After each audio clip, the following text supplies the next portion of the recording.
All right, here we go.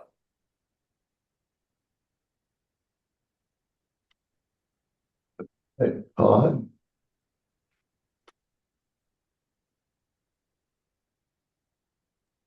This is the first slide of the presentation, and Tim and I, as Lindsay mentioned, will be doing our best attempt to get you guys through this class and teach you what we know. But the name of this class is Specialty Healthcare Systems.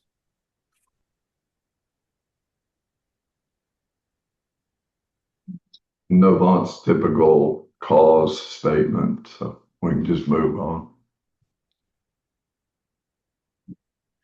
Just some general housekeeping. I'm sure you've heard this one before too, but just a reminder to please keep your cameras on during this engagement, and please actively participate. Tim and I can't lead all the conversation, and we need everyone's participation. We understand that you may have the need for emergency calls as we may ourselves. But if you do, just please mute your computer if you have to take one of those calls. And if you can't get us by just opening and just saying something, just raise your hand, it's a virtual hand, so we can get you in the conversation. Please engage respectfully and don't interrupt anyone. And as always, encourage diversity through healthy debate. We'll try and take breaks approximately every hour if we need to. We'll around 9 o'clock. We'll see how everyone's feeling. We may just push through.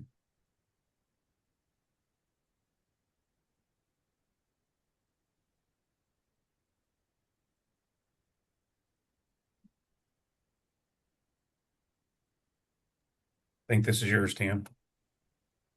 Yeah, so I think you got a survey type thing with Slido here to answer what NFPA standard governs fire alarm system inspection, testing, and maintenance requirements. So Oh man, and Sheena's joining us. She's gonna be so pumped. It's her first slide.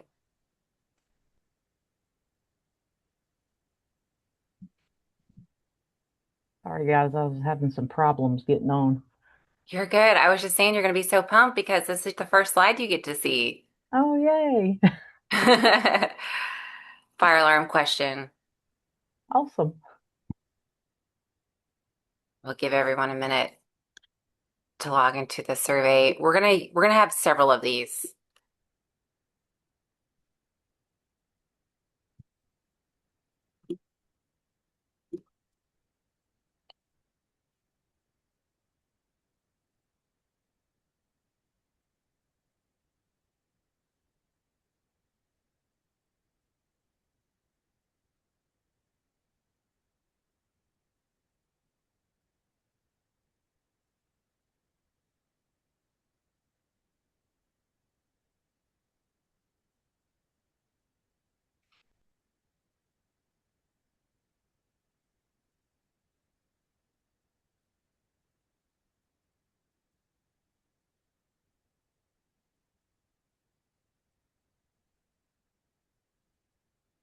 And you can put more than one if you want to submit, if you're like kind of because there are multiple standards that apply to fire alarms. There's like the main one, but there are others.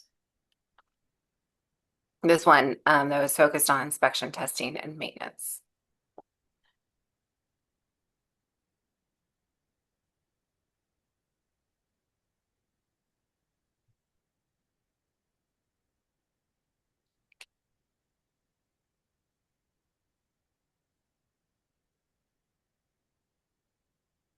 All right, so I see 72, which is what we were looking for.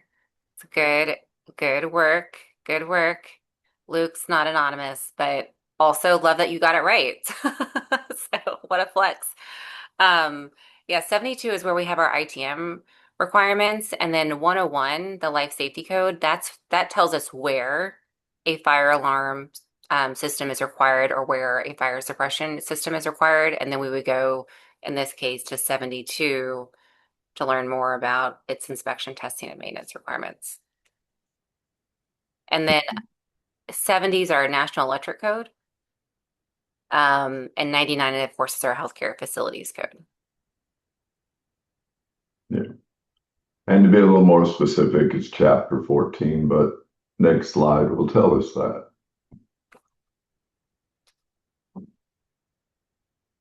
So 14 outlines the minimum requirements for testing, maintaining on fire alarms, supervising station alarms, and emergency communication systems. So next slide. This one's you, Todd. So another QR code to answer here. So our NFPA 72 chapter 14 inspection, testing, and maintenance, or ITM requirements retroactive, yes or no?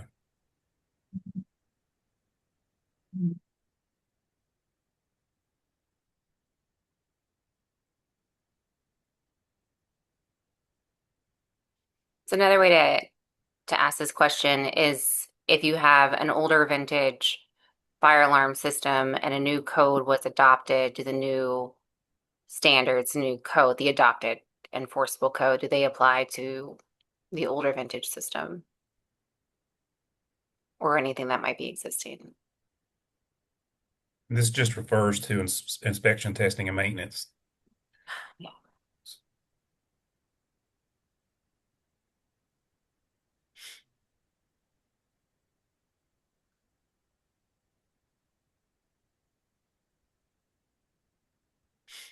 see what we got.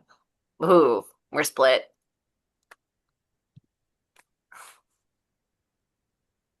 Okay, so this slide explains it well. Essentially, no matter how old your system is, when it comes to inspection, testing, and maintenance, it is retroactive. So hospitals must follow the latest edition of NFPA 72 for their fire alarm systems when it comes to ITM. And even though Chapter 14 is retroactive, when it comes to installation requirements, those only apply to new systems or major renovations. So installation is different than inspection, testing, and maintenance. You don't have to upgrade to the newest version, but you always have to maintain the newest of the ITM.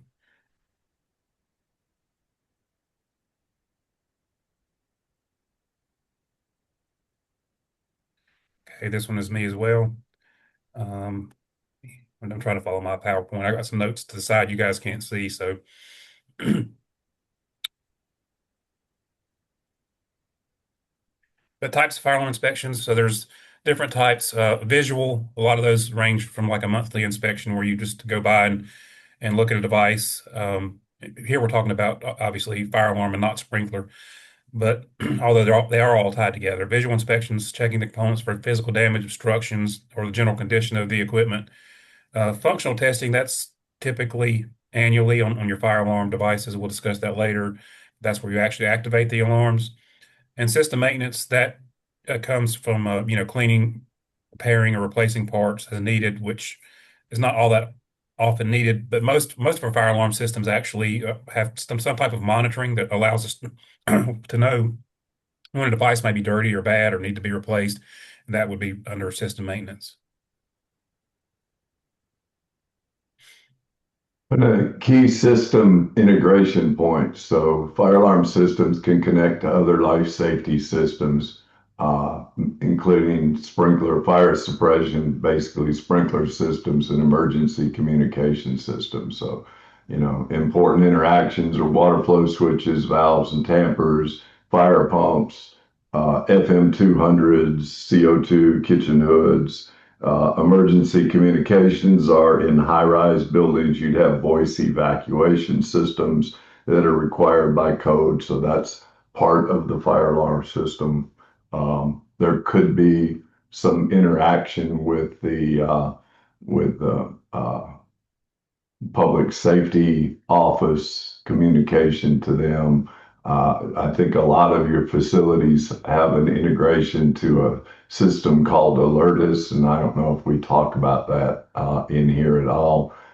Just popped in my head, but Alertus takes the output from the printer port of the fire alarm system and it converts it to voice and then pages it over the overhead paging system so that you all know where to respond to in the event of an activation of the fire alarm system.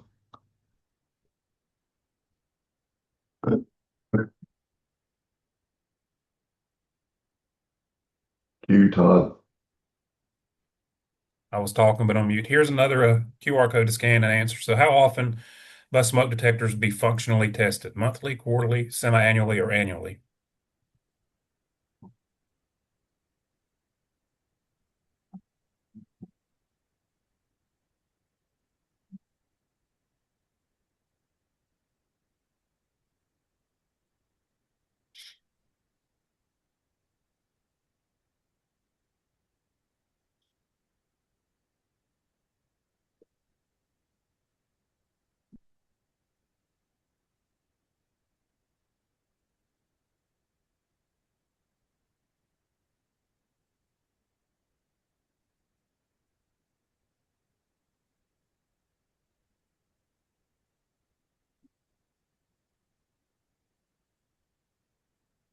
Well, looks like the majority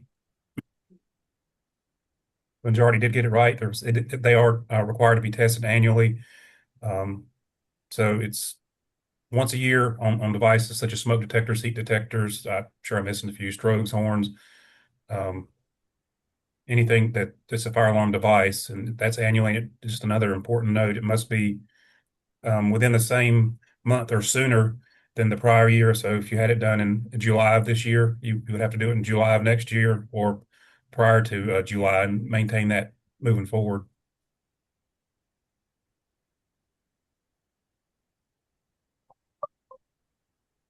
Uh, I think it's, but I can cover this one too. Yeah, go for it. How often must the fire alarm systems, including smoke detectors, pull stations, notifications of appliance and interface devices, be tested? It's kind of really the kind of similar question to what we just asked, but go ahead and scan it.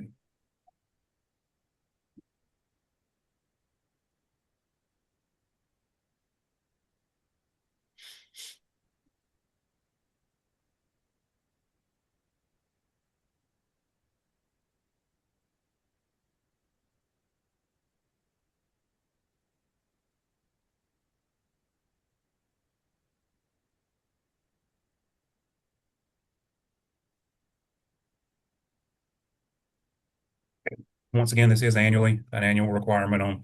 Those are the devices that I just mentioned, and there's a few others that go along there as well. It's an important note to remember to have to be tested every year.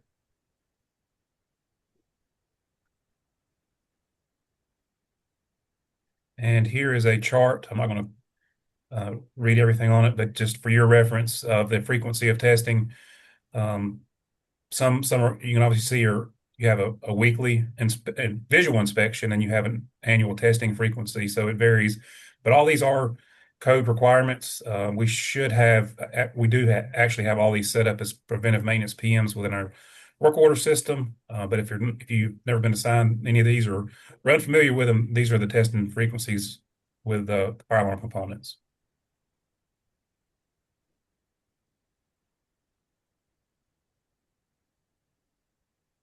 So another question, and by the way, these questions were previously in a homework assignment, if I remember right, Lindsay, and we've taken them out of the homework assignment and brought them into the presentation to keep y'all from having to go through the hassle of filling out something and sending it in.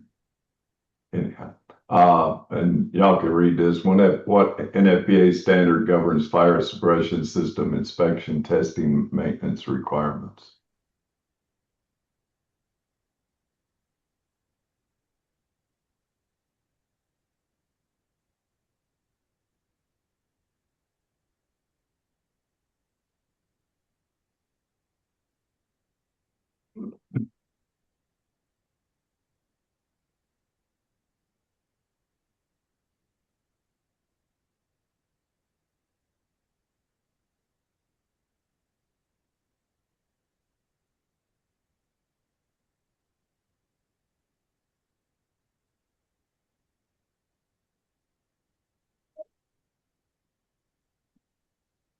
Mm. So this person put sprinkler, which is great. NFPA 25 is specific to water-based systems, which wasn't specified as part of the question, but good work. This person who identified sprinkler. We said 72 is fire alarm, so close. 13 is the installation. So I can totally see where you were going with this one. But that one is the installation code for fire suppression system, and 25 is the ITM for water-based systems. Yeah, and NFP 96 for the hoods. There any others? Cool. Another one that's not on here is NFPA 10, which is our fire extinguisher, which technically is a fire suppression system. And again, this is another listing of what's required as far as testing and inspection frequencies. As Todd said, not read all through them. Y'all can do that at another date. And another listing of different things that need to be tested and inspected in the fire alarm system. So kind of lets you know how important fire alarm systems are to the building and to maintaining safety of patients and visitors and staff in the hospitals. And for any of you who are preparing for like a CHFM exam, maybe that's something that you're aspiring to. These types of questions, you can expect them on the exam.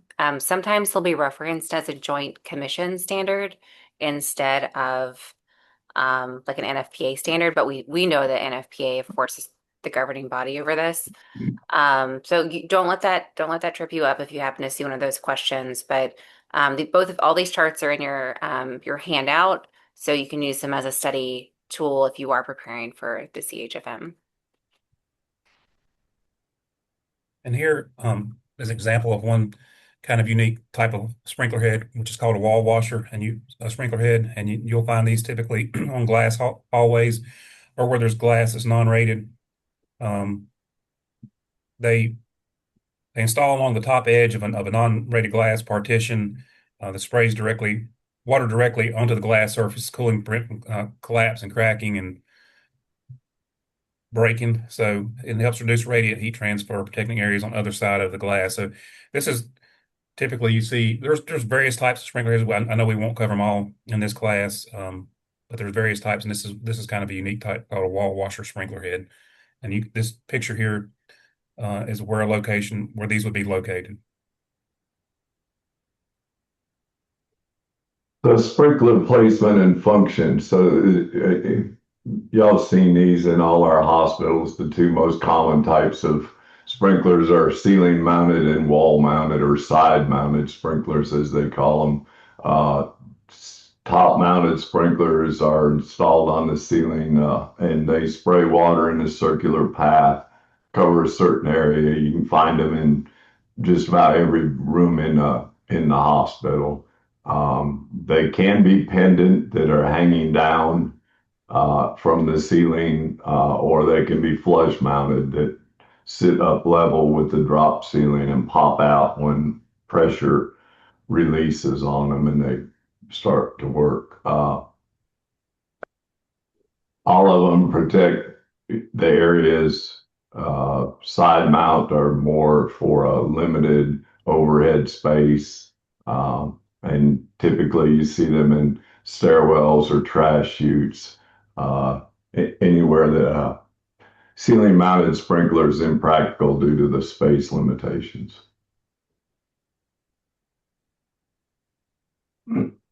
Okay, so here's another quiz question. So sprinkler heads and stairwells and chutes, typically trash or linen chutes, are often found in poor condition during mock surveys, actual surveys, physical environment rounding, et cetera. So why are these commonly neglected, and what would you recommend to support ongoing compliance with these sprinkler heads in these locations?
me give everyone a couple of minutes to finish their thoughts. I don't mean to rush you. This, was a homework question. So now it's more of a discussion question.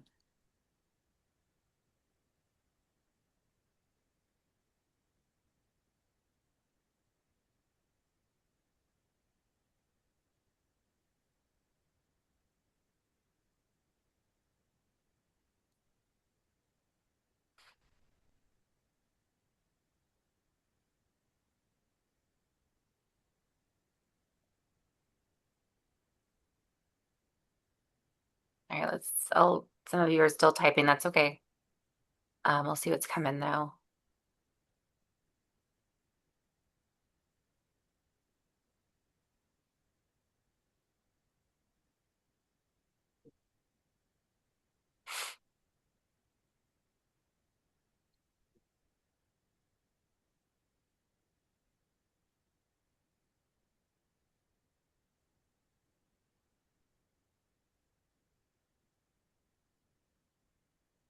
Yeah, so I'm seeing a lot here just about increasing e- either rounding. This person suggested a PM to check for compliance, so maybe a planned event. Maybe more frequent inspections passing through the area. So we've got a semi-annual inspection in here. Todd, Tim, what do you think about that? I think these are all good. Tim, correct me if I'm wrong. I think there is a PM for, I mean, it's obviously there's thousands of sprinkler heads inside each hospital. That it would include the stairwells and chutes, but I believe there is a reminder PM for that. And most times we also, um, our vendor that we use for that's in their contract as well, but not saying that they do it because I know they don't in every location. But I think yes, that's the reason they get neglected. Well, if we see the next slide, but or, Oh, there's no response. Low traffic. yeah. So all those were exactly the reason there is low traffic. They're neglected because there's a lot of times the stairwells are not that heavily traveled, so they get forgotten. Um, and also in the trash and linen chutes, they these are kind of well, not kind of, they really are active. I won't say hostile, but somewhat hostile locations. There's a lot of dust from the linen. There's a lot of movement. There's a lot of so it doesn't take them as long to get dirty as it would the ones in hallways or rooms or common spaces. One area that I would add that's not on this, maybe Lindsay, we might want to add that we constantly get hit on survey and um, is walk-in coolers and refrigerators and freezers in kitchens. Those areas also get neglected, or high traffic areas. I don't know how they get, I guess just the constant moving of air through there, but they get covered in dust within just a few months. So might want to add that one just for your information. That's another location. Thank you.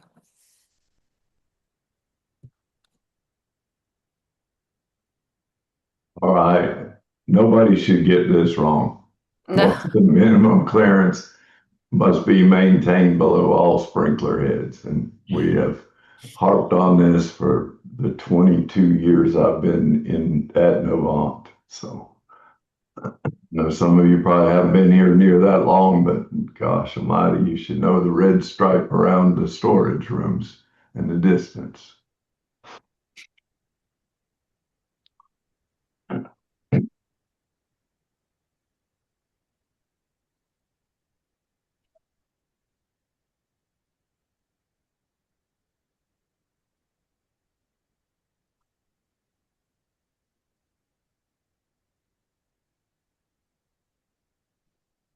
So common issues with sprinkler clearance in healthcare facilities. It is 18 inches. Um, but typically it's boxes and things stacked up on um, shelving that causes our problem in most areas. So y'all can read this and look in your manual and find it.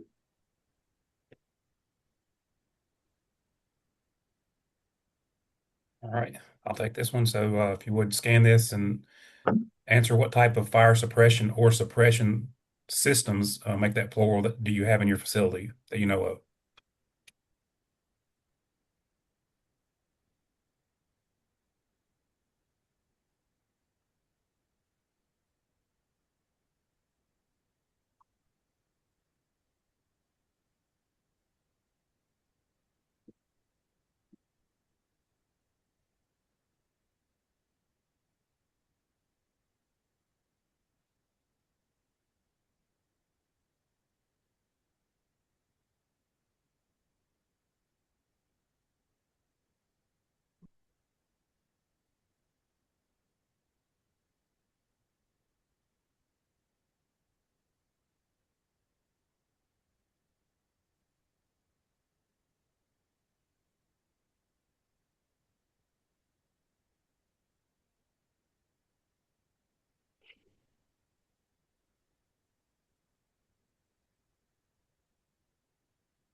Let's see what's coming so far.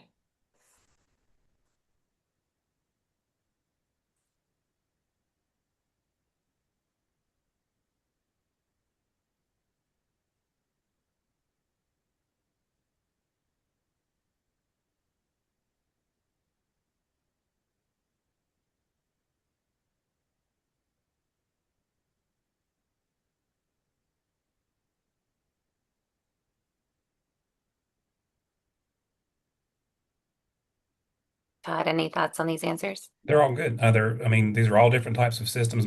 Most likely, and especially well, in all the hospitals, they're all large. They're going to have a combination of wet, dry systems. You are going to have your kitchen hood systems. You may have some chemical systems such as the FM200. So all these are great answers. And we'll see the next slide. Yeah, so I think this is mine. Make sure for it. Yeah.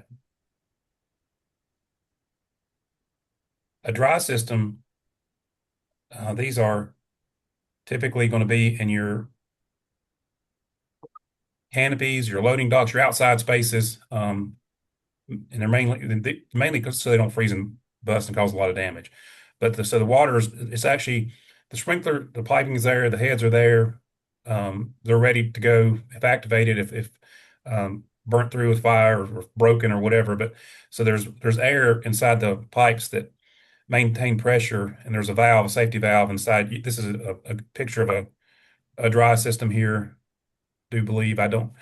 Anyway, the air is maintained by a small pump they call a jockey pump. And so obviously over time, I mean, not every 5 minutes or anything, but they'll lose a little bit of pressure in that system. So it has a gauge on it. When it gets below a certain pressure, the jockey pump turns on and builds pressure back up. And then when that sprinkler head is activated, it either by the real thing or by accident, it opens that valve and then becomes a wet system and flows water to the location. So a pre-action system is again, another type of sprinkler system. It's a dry pipe system, but it requires two conditions to be met to trip. And typically you see these in sensitive areas like data centers. We typically have them in the main data center in the hospitals, the MDF, as our friends in IT call it. It'll require a sprinkler head or a smoke detector to activate and a sprinkler head to trip in order for the water to flood the system and become active, the system become active. So here's another type of suppression system known as clean agent. And as Tim mentioned, these are also commonly in a lot of times in your IT rooms. As a matter of fact, that's or electrical rooms sometimes, but mainly your IT closets. But they're a gas system, so it's electrical non-conductive, so it won't short out electrical equipment, so it'll extinguish the fire, but it won't ruin the millions of dollars worth of equipment in the room. So it stores clean agents in the gas form, and it discharges the gases once activated. Uh, I think that pretty much is it. So it's just So So at Novant, we're seeing less and less of these because our data centers are not in our hospitals anymore. Our data center is we're actually we actually pay in what's called a co-location. So we pay somebody else to operate the data center where our servers are all installed and stored.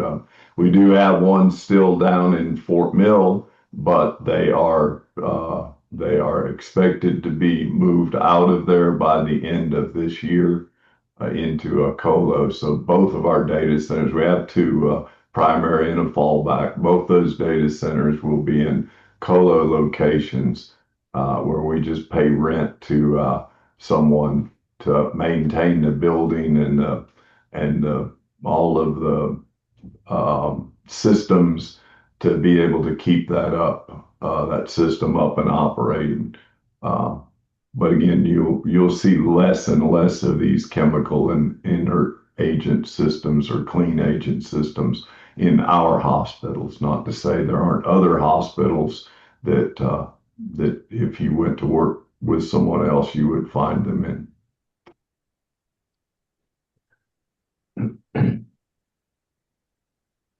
Here's another clean agent system, Energen, just giving you kind of an idea of what types of systems out there. There's Halon's not used as much anymore as these newer systems are. And as Tim mentioned, this is another example of a gas extinguishing system, Novec 1230 or FM200, which was probably the most common in the past. But as Tim mentioned, those are going away. And the reason is if you looked, you see fluorine as one of the agents that's considered a greenhouse gas now, so it's being taken out of system use as much.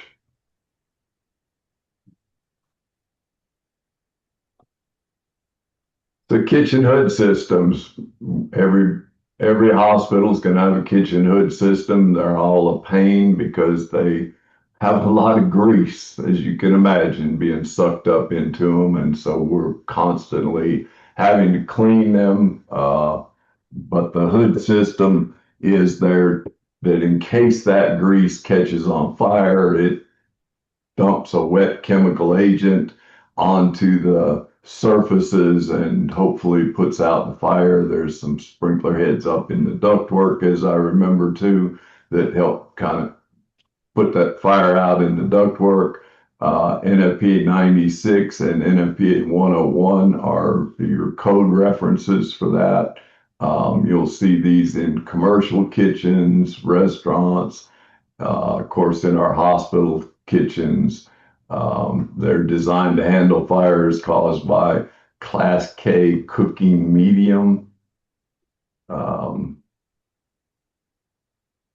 based fires. And just again, the point is just to be prepared in the event that all that grease that's created in the cooking process, if it catches on fire, it puts it out before it burns your building down. Here's just a chart explaining the different types of extinguishers and what they cover. The most common that you'll see walking the hallways inside our hospitals and our locations, clinics as well, are just the ABC extinguishers, which covers pretty much everything. But there are some occasions where a clean agent or Tim mentioned the K extinguisher. That's the only acceptable type for grease fires. But the most common is ABC, and our ORs will have CO2 or clean agent. An important note: MRI, of course, they have their own non-ferrous. Well, I think we cover that later in the class, but they have their own acceptable. They're ABC, but the material they're made out of are non-ferrous. And they're typically white. This is just a chart for reference. These are the types of fires that a typical extinguisher type is used for. And you note that as the fires become more specialized, we'll call it, there's fewer fire extinguishers that can be used. So you look at wood and paper, and just about every fire extinguisher can be used. You go out here to the kitchen and you have one type of fire extinguisher that you can use. You go to your ORs, you got a few, but not near as many. So just something to note and be aware of is the class of fire extinguisher that you can use based on the products in the vicinity that could catch fire.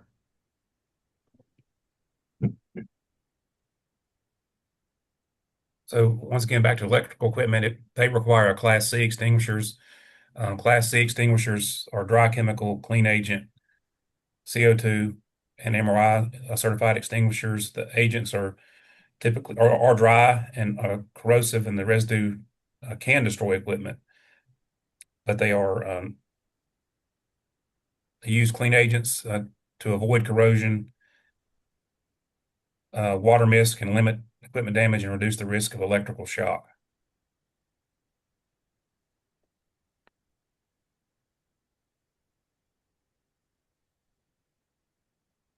No time saying this, kitchen extinguishers are, again, the Class K extinguisher. There should be a visible sign placed near it stating the fire protection system must be activated before use. So I think the intent is that you activate your hood system before you were to try the Class K system or fire extinguisher. It should be within 30 feet of the equipment. You do not want to use the pass method for a Class K fire, because you wouldn't want to aim that nozzle spraying out in a pot of grease and splatter that grease all over. So you want to kind of arc the extinguishing equipment or extinguishing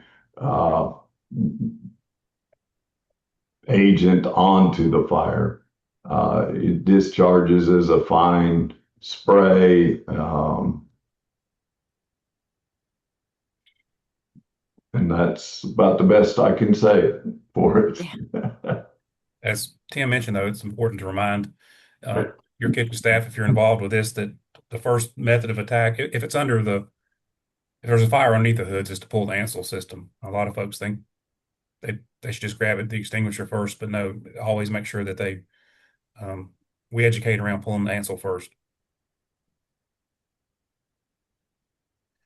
As I mentioned just a few minutes ago, MRI rooms require a special non-ferrous extinguisher. They are A through C, and they can be CO2. But they must be non-ferrous, because obviously it's a danger. Anything metallic that goes in an MRI room is obviously a projectile and can be deadly.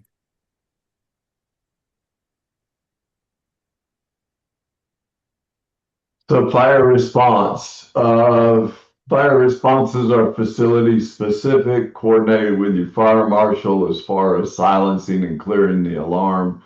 In some of our facilities, we can allow the fire marshals allowed us to just let the chimes sound for 10 seconds, and then we can silence them and leave the strobes flashing. In other facilities, the local fire marshals said, no, you're not silencing that alarm. It's going to run till I get there and determine whether there's a fire or not.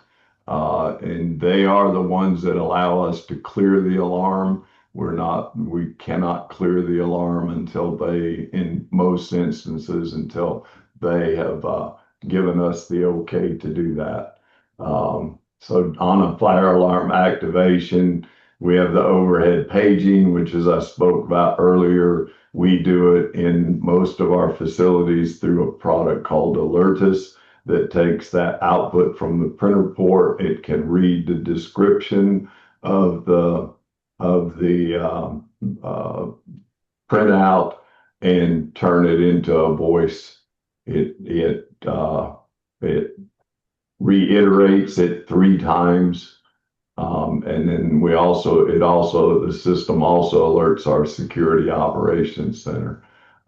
If you have a fire alarm notification, people in the plant engineering department are expected to go immediately to the scene of the fire because we defend in place.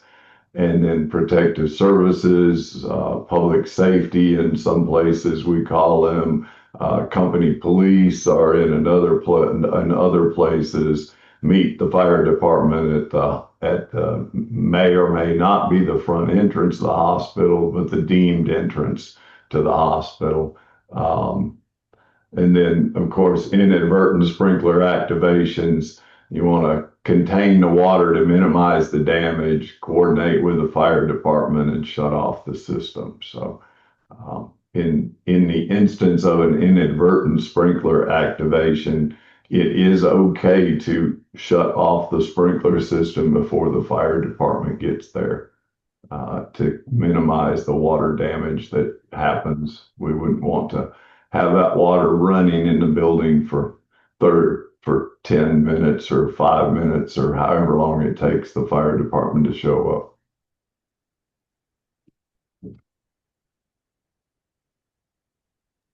Okay, Aaron. No one should get this wrong either, as Tim mentioned earlier, but could a fire alarm trigger an interim life safety measure assessment? Yes or no? Fire alarm failure. Fire alarm failure, excuse me. Trigger an interim ILSM assessment.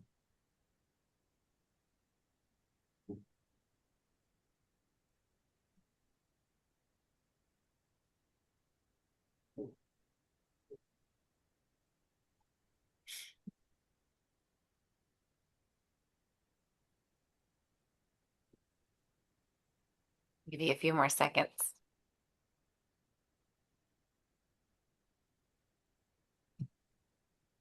Nobody wanted to be defiant, huh? Yeah. So everyone gets this one correct.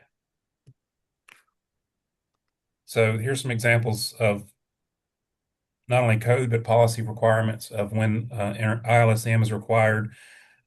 But long story short, when the fire alarm is out of service for 4 or more hours, when devices are out of service, such as pull stations, smoke or heat detectors, the fire suppression sprinkler system, ANSEL system, the clean agent, if you have one, when that's out of order for more than 10 hours, or if you have fire suppression systems that are damaged or not functioning the way they should, if it is possible to install something temporary, which is not typically possible. Something temporary might be a temporary fire extinguisher. So we often do that for ILSMs.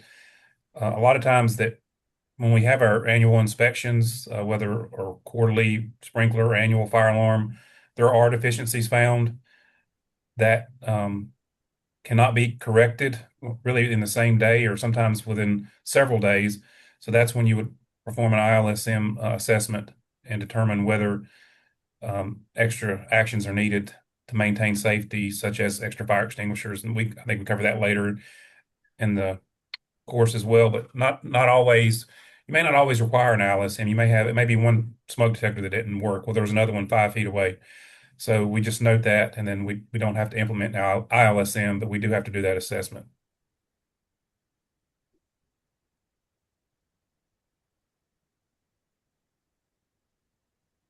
And this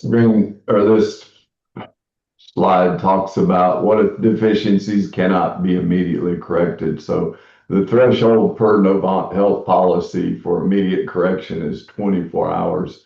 You post signage for alternate exiting, educate team members in the affected area, and something that is not here, but be sure you have a roster of who was educated, a signed roster, and have them sign that they have received that education. And then provide any additional training on building deficiencies, construction hazards, etc. You also need to inspect your routes of egress and exits in the affected areas daily. So what happens if a fire occurs while the fire system is compromised? Um, well, I'd add one thing to this, but some examples of what you can do is to notify your local PBX. They can dispatch, or the SOC, which is the Security Operations Center for dispatch. They can call authorities and dispatch overhead, but continue to follow the procedures in the Novant Health Fire Plan. Um, so with the fire, one thing I would add on this, maybe for the next year, whenever we teach this class again, and this is also in our policy, if there's something that if the fire system is compromised, so there's a fire and the smoke head doesn't activate, so it's not going off, it's just burning out of control. It's always okay and probably quicker response, honestly, to call 911 and give them the location of where you are and what's going on, because that's going to automatically dispatch authorities. So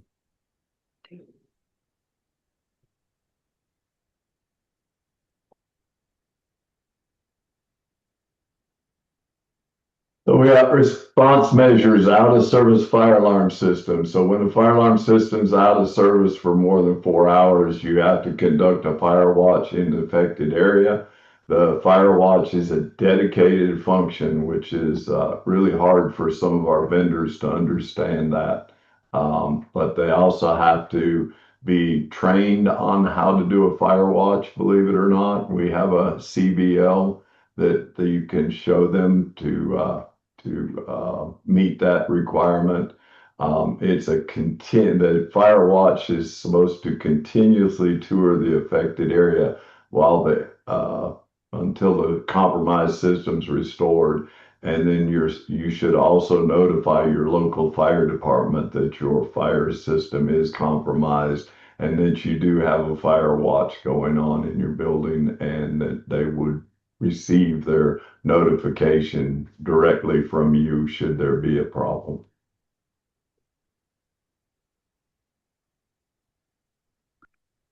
some more requirements when the fire alarm system is impaired.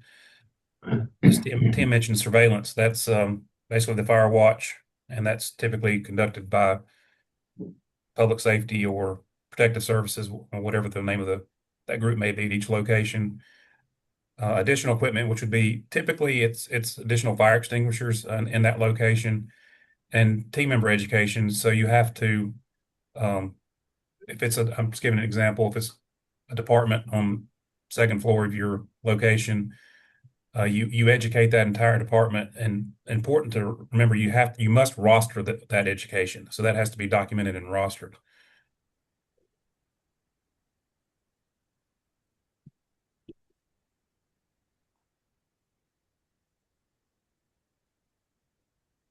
This is me as well. Okay, this is just a snapshot uh, or screenshot of our fire response plan and some examples of what to do. Hang on just 1 second. I have to take a call. Okay. So response measures, if there's smoke tight partitions, temporary smoke tight partitions have been hooked, you just make sure they're actually smoke tight, made of a non-combustible material. You need to inspect and test all your temporary systems monthly and document those testing dates.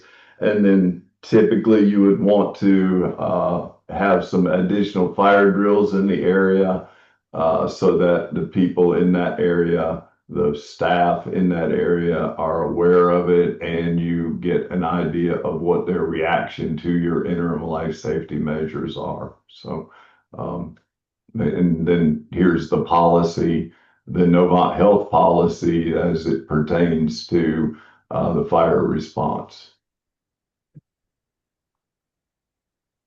So this is another test of your knowledge, shall we say. Could a rated door failure trigger an interim life safety measure assessment? You got a 50-50 shot at this one, folks.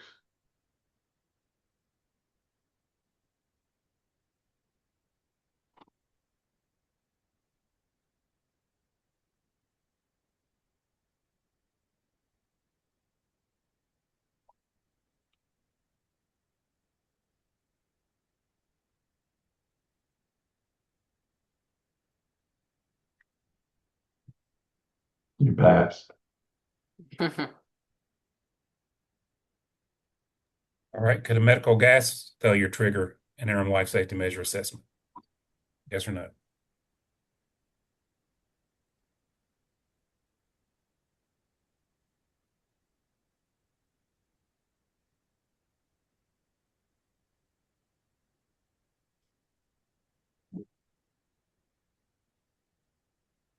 Ooh, uh-oh. Hmm.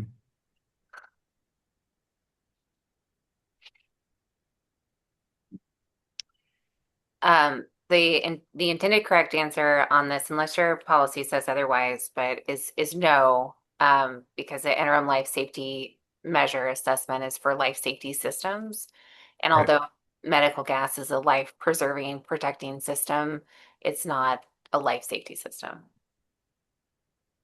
That's a tricky one, but Lindsay's correct. It's just for life-saving um, safety systems that are like fire alarm suppression, and we'll see a few other examples here in a second.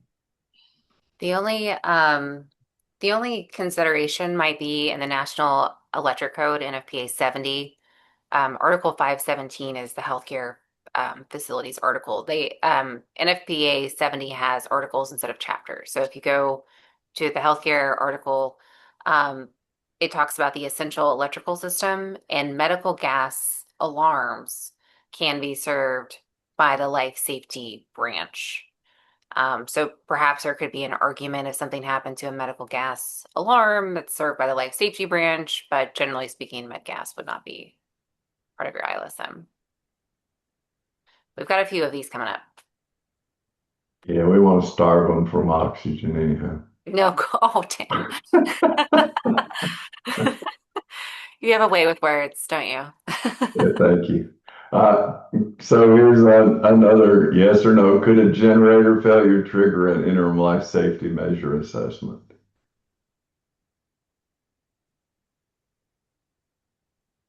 Now, y'all are all going to be gun shy and answer no to this one because you got caught on the last one. So this will be interesting.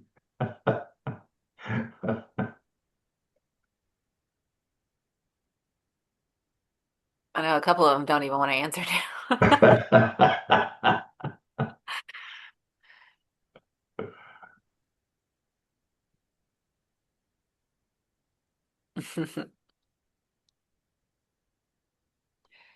Would we consider a generator a life safety system? So again, perhaps the life safety branch, but unless your policy states otherwise, a generator failure in and of itself isn't part of your life safety systems or part of your ILSM assessment. But you could have like a utility, another utility, risk assessment.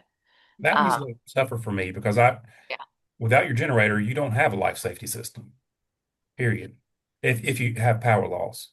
So, um, I don't know, Tim. To me, it would Yeah, require I one. mean, the technical answer is no, but I agree. But you're supposed to have battery backup on your fire alarm system for, what is it, 72 hours, something like that. I've forgotten now. I'm sure Lindsay has it at the top of her, uh, because she knows these codes much better than I do. But you're supposed to have battery backup that powers your fire alarm system. And I think you all should be seeing a pattern here that fire alarm system, fire suppression systems are your life safety systems. Although the rest of these are extremely important in the building, they're the main. Anything to do with fire is the main portion of a life safety system. A fire door being out of service is a life safety system. A smoke penetration through a smoke wall that you cannot fix would be in a timely manner would be require an interim life safety measure. It all revolves around fire and fire suppression for interim life safety measures. Yeah, like you said, the technical answer is no. I understand that, but I struggle with this one because if there is a loss of power and we don't have generator, if we have zero power, we don't have any of that. So that's why I struggle. But the technical answer is no. And Yeah, I mean, your emergency lighting, you've got emergency lighting in the building. You've got, Right. that's battery back. You got battery backup on your fire alarm system. That's kind of the reasoning behind it. But That's only limited as well. I mean, it's not true. But you should be out of the building by then. That is the thought process is if you have that complete failure, you need to be evacuating the building by that at that point anyhow. true. exactly. And we don't know what type of generator it is, if it's a convenience generator for imaging equipment. We don't know what type of failure it is. So there's a lot just based on the information we have here, probably too broad for an ILSM, but yeah, if life safety is compromised, downstream systems are compromised, and you're probably looking to evacuate anyway. Yeah. John, do you have a question or a comment about this one? Yeah, I just want to speak on generators. So we had an incident. So if your louvers and on your generators are not set fail safe to open, then all your generators are going to overheat, which is what happened. It put us total blackout in the main tower. And I understand we had battery backup, so we had nothing, total blackout. No What'd you life safety power, no nothing. what'd you do? How long was the blackout for? About an hour, Oh, hour and a half. We were able to get a breaker to engage, which was the issue, but it's still kind of a ghost. It was an ASCO controls issue, but I got a call at 3:15 in the morning, and if I could have gone back to that moment, I would have told him to grab a chain, snatch the louvers off the wall with a truck. We actually, surprisingly, because it was like 3 o'clock in the morning, there was very little talk about it. Complaints, most people, not staff, but patients were sleeping. But it was a total blackout. a I've, total I've been, blackout for an hour and a half? I've been through the same thing last year, August 8th. A total blackout here for about 30 minutes. Oh my God. And it was, I mean, we evacuated vented patients to Forsyth, and it's a long story. It was ASCO equipment as well. I mean, it was a switch gear that some micro switches failed, tripped the main breaker on the generators, but it took that long to determine what was going on. We had a power loss, obviously normal power loss, and then had our vendor here working on the one of the equipment branches didn't transfer. Well, he was messing with it and ended up tripping the main breakers on generators, and so that was a bad day. But yeah, So you had to divert or evacuate your patients to another location, some of them. we didn't evacuate the med surg patients, the less acute patients, but the ICU patients, yes, they did, because we didn't know when we would get it back. Right, right. And looking back on it, if we'd have known, 30 minutes, they probably could have went on portable everything until that we restored power, but it was You can just, tell. we didn't know. Oh man, that makes a bad feeling in my stomach thinking about that. Yeah. This is another tricky one. And this is me. So could a circuit breaker failure trigger an interim life safety measure assessment?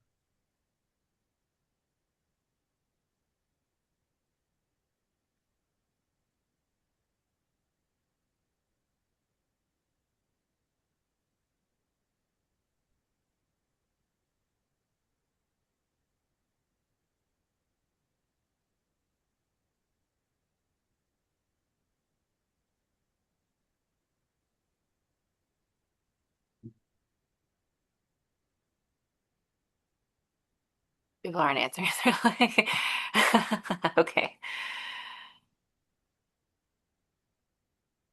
Yeah, we don't know what Uh, it serves. yeah. Well, and two though, typically it's it's not going to serve a fire related device. But it could. It could, but again, they're typically battery backed up devices. Now, you could have a problem if a circuit breaker trip that fed your electrically operated smoke dampers or fire dampers, because then they would close and you would lose air to that portion of the building. But that's really not a life safety problem. That's a comfort problem at that point. So, anyhow, let's go on to special locking arrangements. We beat fire alarm up enough, I think.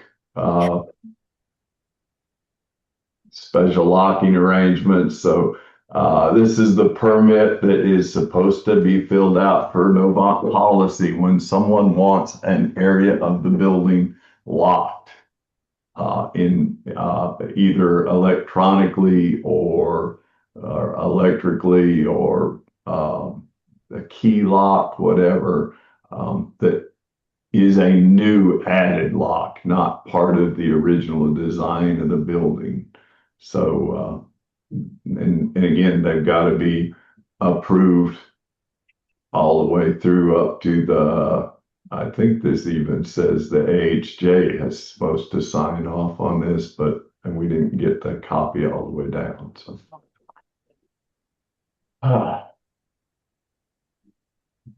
So the access control system components, typically a key card or keypad or a punch lock, they are electrically locking mechanisms. So they're either the mag lock or the electric strike.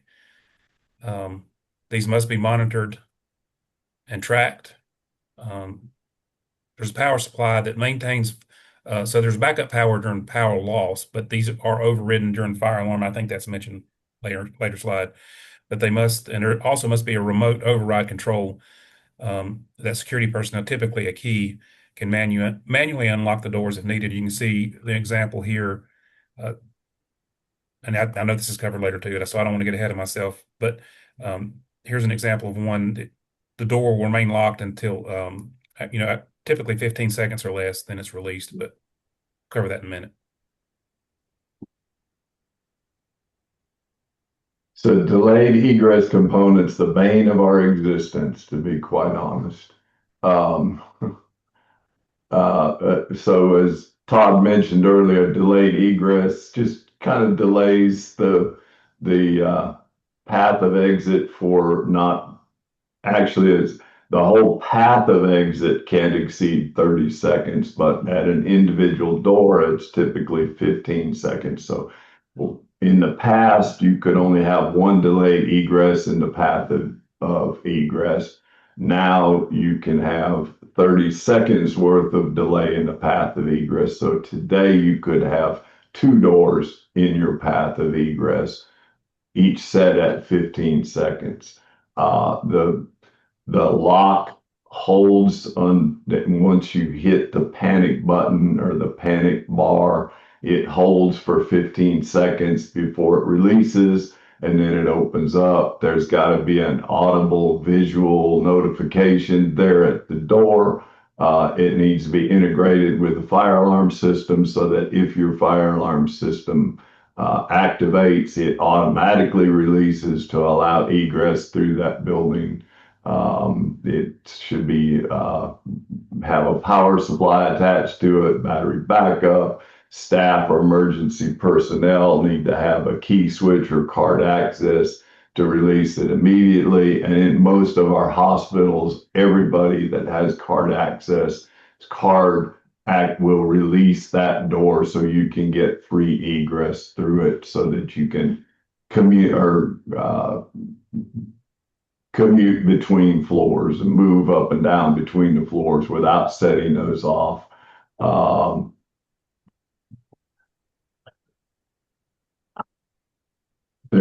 They're a pain in the butt though, just to be honest. But here are some examples of limitations. Typically, there's only one delayed egress per exit, unless the AHJ approves additional ones. And I'll warn you, make sure you maintain that documentation if you do have an extra one approved. But NFPA 101 covers this and allows for one delayed egress door for every 50 feet of travel. As I mentioned a couple slides ago, and I think Tim just did as well, typically it's a 15-second delay or less. And sometimes it can be up to 30 if the AHJ approves, but once again, maintain that documentation. And I can assure you that when you go through a Joint Commission, CMS, DNV type inspection, they're going to test some of these doors that have these and time them, make sure they release within 15 seconds. And as I mentioned earlier, also, these must be overridden uh, upon fire alarm unless in a BH unit. And I think we'll cover that one in a minute as well. But that's the only type of door that is not overridden during fire alarm or delayed egress BH unit. So business versus healthcare lock requirements. Business occupancies, typically your medical office buildings, you will have some business occupancy, some areas of the hospital that are rated as business occupancies. They follow the general life safety requirements, prioritizing free and unobstructed egress. Any locked doors should automatically release when fire is activated or power is lost. So they call that a fail-safe door. You'll hear fail-safe, fail-secure. In the path of egress, all your locks should be fail-safe, meaning that they unlock and allow free egress or free passage through the doorway. A business area can use delayed egress locks, similar to what the hospital has. Controlled egress is prohibited in business occupancies. So what they're saying is you can't lock the door going out of the building in a business occupancy. People have to be able to get out for free because it's typically in a business occupancy, there is not trained personnel to lead you out of the building and help you get access out of the building, similar to what a hospital is supposed to have, in that our staff is trained to help people in the event of a fire or emergency. And hospitals can use controlled egress locks in situations like behavioral health, Alzheimer, or memory care areas, labor and delivery units. Again, the locks have to have override capabilities. The team members should be able to manually release them, and our team members should be trained to unlock the doors. Again, security systems can include access controlled egress, where you have to have a key card or a biometric reader to enter or exit. And again, doors should fail safe in the event of a fire alarm or a power failure. So when you have adjacent business and healthcare occupancies, which is probably 100% of our locations, because we have those. I've been in a lot of the hospitals, and Timmy may know one, but they're typically mixed. We have some healthcare, mainly healthcare, but business also inside those, such as the basement or common areas such as offices. But if a business occupancy and healthcare are tied together, the stricter healthcare requirements must be followed. So you must follow the healthcare versus the business if they are adjacent to each other. Fire alarm integration is essential. So ICUs and certain PH units can have exceptions when alternative safety measures are in place. And healthcare requires the battery backup for the locks to ensure they're operational during power outages.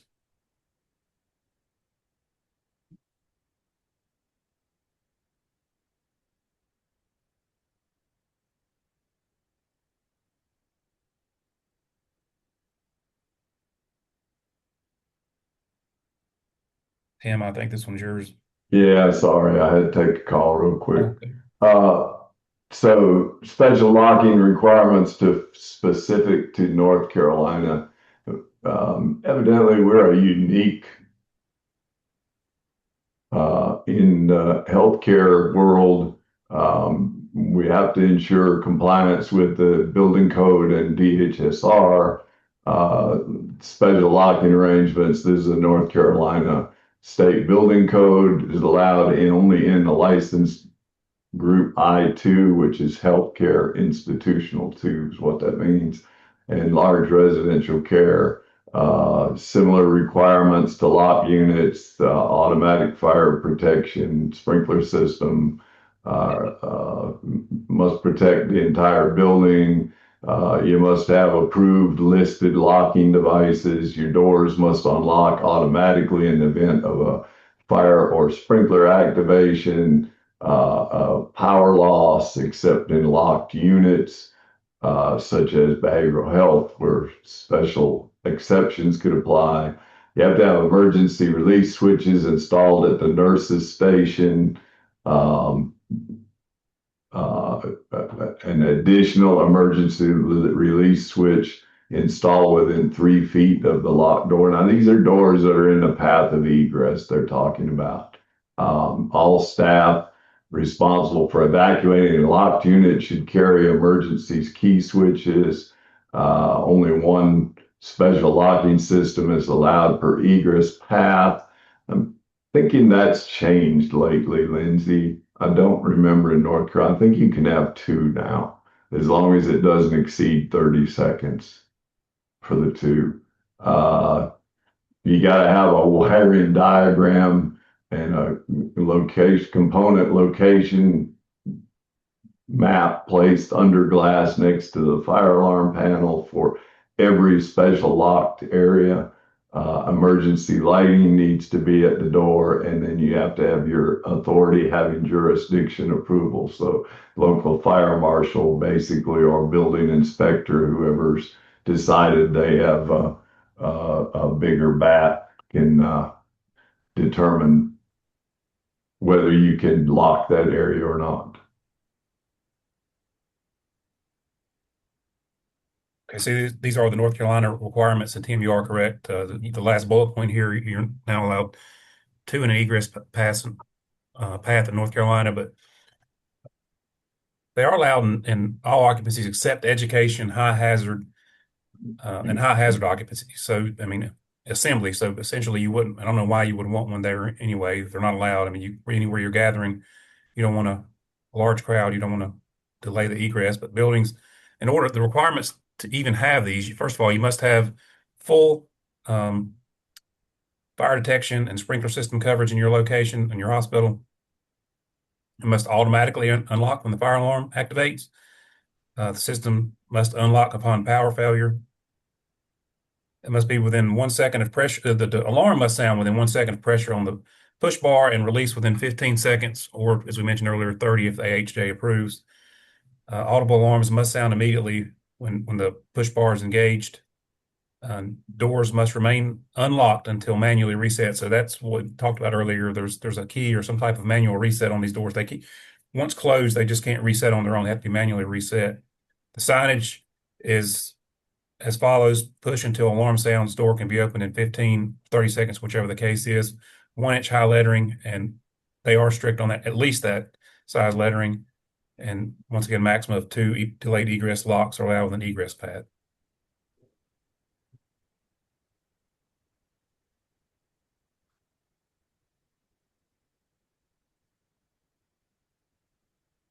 Sleep at the wheel here. North Carolina access control requirements. Initially, it was thought to be disallowed in I2 occupancy, but DHSR confirms access control is permitted. The locks must allow free egress while securing access into an area. So you can lock it going into an office, but you can't unlock it coming out of the office, is basically what that's saying.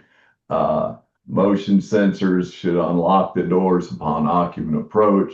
There's going to be a manually release button labeled push to exit somewhere within 5 feet of the door and at a height of approximately 4 feet. The system must unlock upon fire alarm or sprinkler activation and remain unlocked until it's reset. And power failure must unlock the doors automatically. Again, fail safe, not fail secure. Sheena, did you have a question or a comment?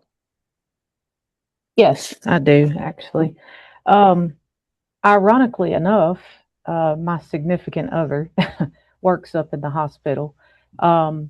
and she is the administrative um, assistant for NICU. And she actually had a question this morning for me about access control with the doors locked. You know, in NICU, the doors are supposed to stay locked just because there are babies back there that, you know, have drug dependency, and obviously their parents are the ones for that reason.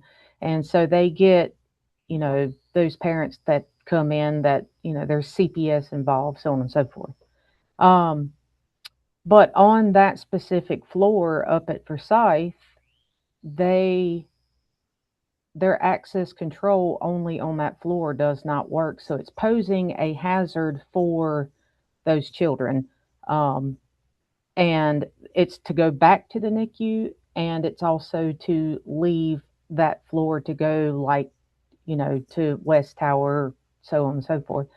Um, is there anyone to contact to talk about that as far as, you know, because I know that access control, you know, once the fire alarm system goes off, it's supposed to release that magnetic lock so people can exit, obviously.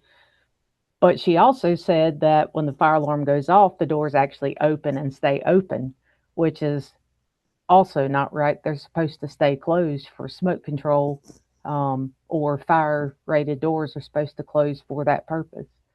So who would need to know about that? Would that be your environment of care committee or?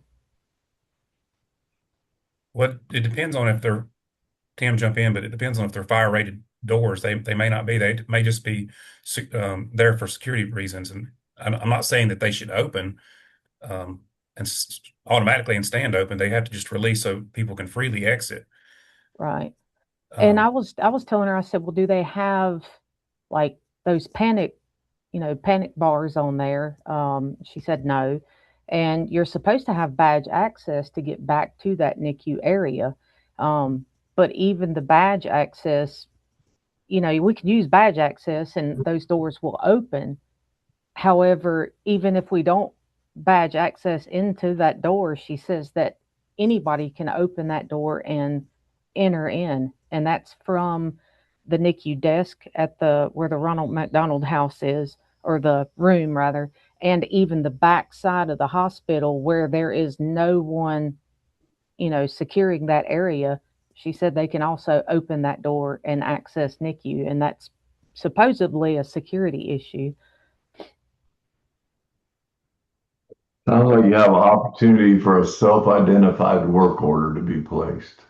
Okay, I'll let her know to do that. And then,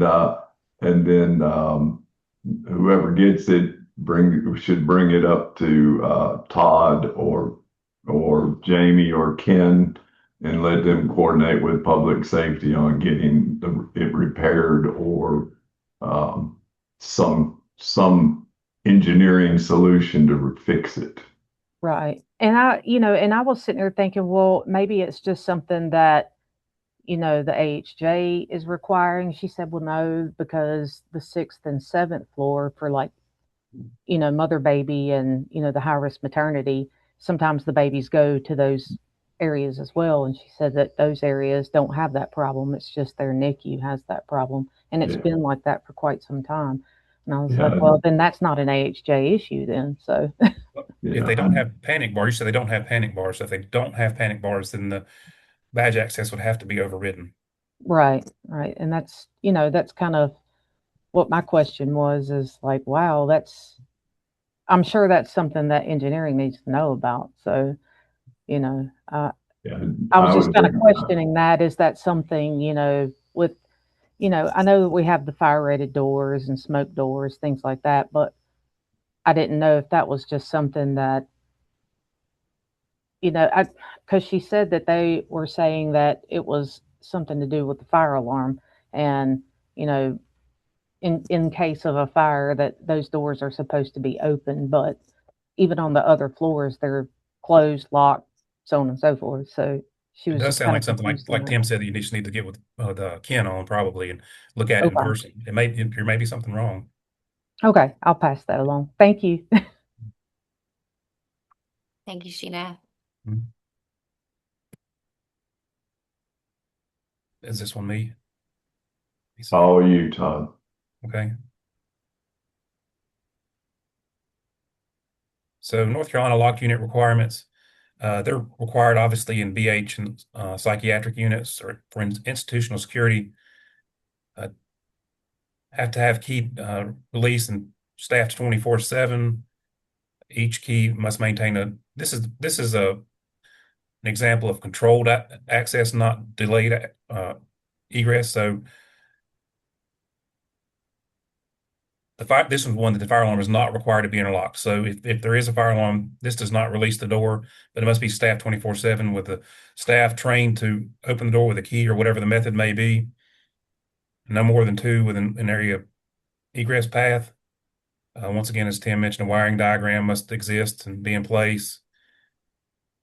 And this one does require HJ approval per NFPA 101.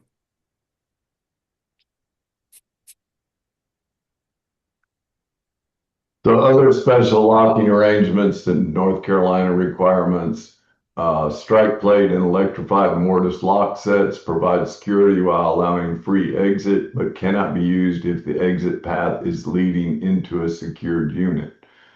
Cipher locks, we have some of those. Similar function, cannot be used in a means of egress. Emergency lighting is required for all special locking doors. You should have a inventory of all your magnetic and lock doors that are within the egress pathway. It doesn't require it if it's not in the egress pathway. And your doors should be tested at least quarterly and then included in our preventive maintenance system. And I think we've beat locking up a good bit here, so time to move on. Do we want to take a break? We've been going for about an hour and a half. Please. Okay. All right. Let's take a 10-minute break. So we'll come back at 9:36. Thank you.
All right, 9:36. So we can get started when Tim and Todd, you're ready. Ugh. Ready as I'm ever going to get. Okay.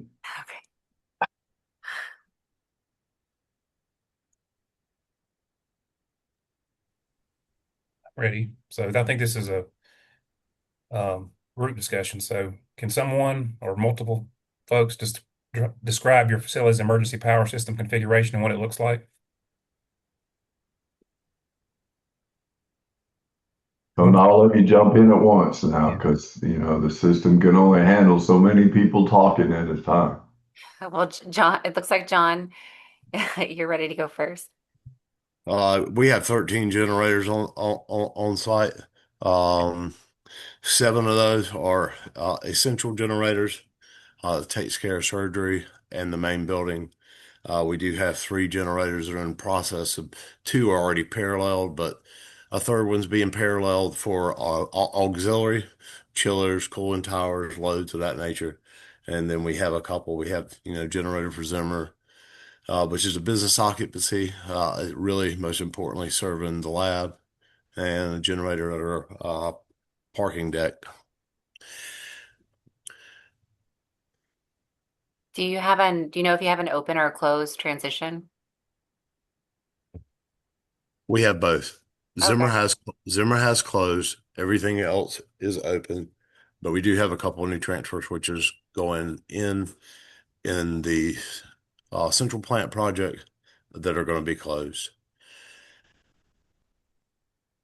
And typically in new construction projects, we do all closed transition ATSs with the exception of the ATS that feeds the UPS, any UPS systems, you'll find that there'll be an open transition because the UPS system can carry through during that time that the generator starts up. Now, a closed transition is no better than an open transition in the event of a power failure. It's more of a convenience for us during generator testing not to disrupt the operation of the hospitals.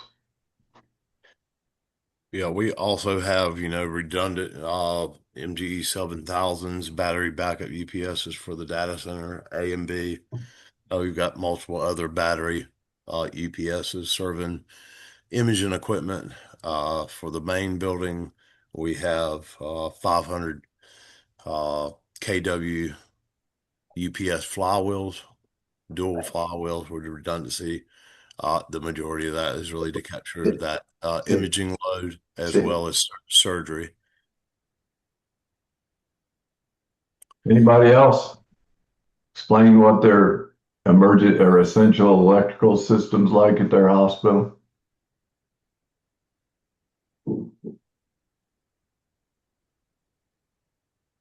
Wow.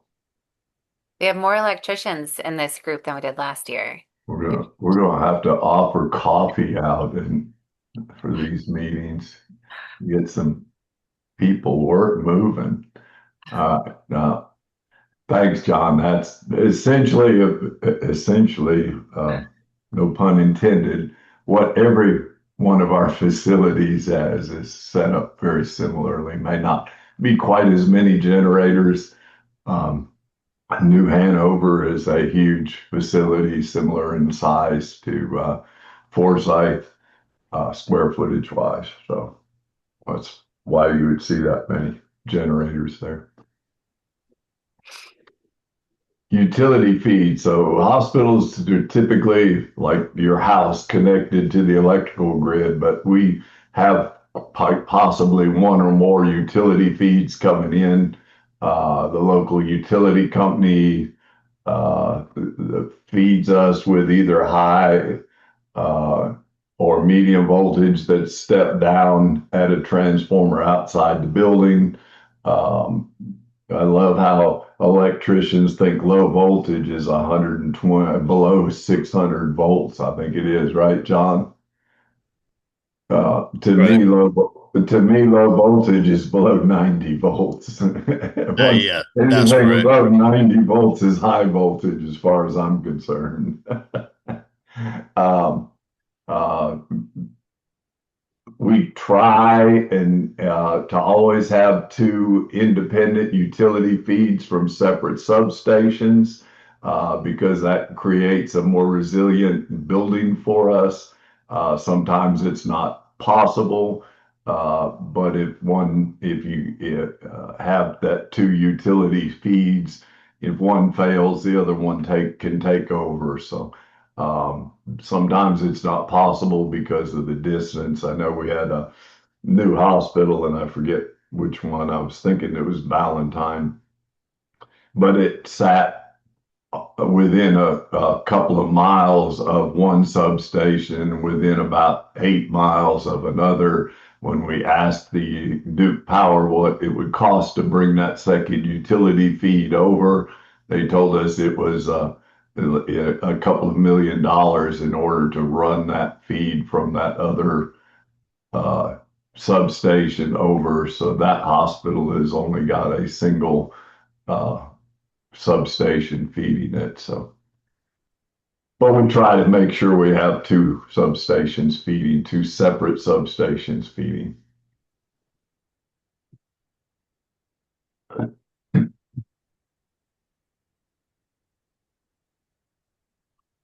You're on, Todd. I was on mute talking away.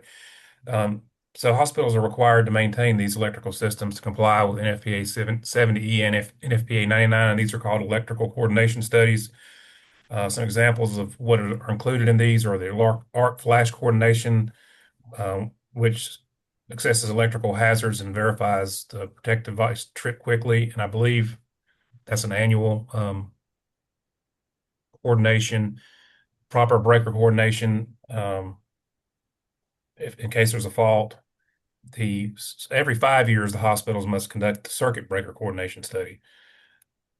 And on the wiring diagrams must be maintained. So there's basically schematics of your electrical system inside your facility, so technicians and whoever can troubleshoot issues and also coordinate shutdowns. Without this, you wouldn't know which areas are affected. And this can be found on blueprints, but they're also typically in your main electrical room. You'll have the main drawings. So we've hired Dewberry in the North Carolina hospitals to do that coordination study and maintain those documents for us. So if you have a major upgrade or work done in your hospital, you need to make sure that you're bringing Dewberry in to look at that coordination study and make sure that and update those one-line diagrams for us to make sure that is being there. That's been done. That we also require on our construction projects that they coordinate or contract with Dewberry to maintain those documents for us.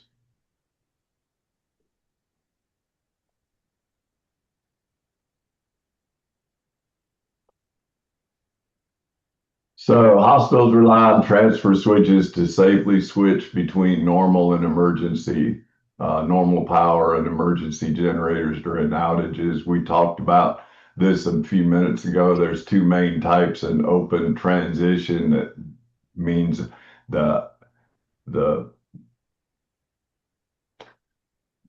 breaker opens before it makes. So it opens from the utility power and makes to the generated power. And then there's closed transition, that at some point you've actually feeding both utility and generated power before it breaks off of the utility power.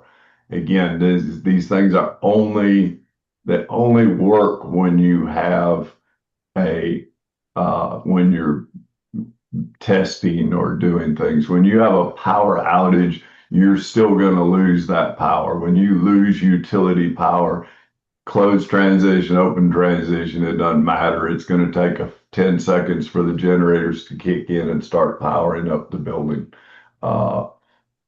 This momentary break in power can cause some equipment to reset or shut down unless it's protected by a UPS.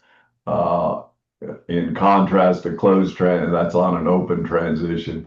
Closed transition briefly connects both power sources in parallel before switching to ensure a seamless transition without power loss. Again, closed transition, or it says sensitive medical equipment such as ventilators, OR lights, imaging systems. We typically use it for everything because of the interruption that we get, the complaints we get about that testing. Closed transition tests require an annual test to verify they can transfer within the 10-second limit during a power outage.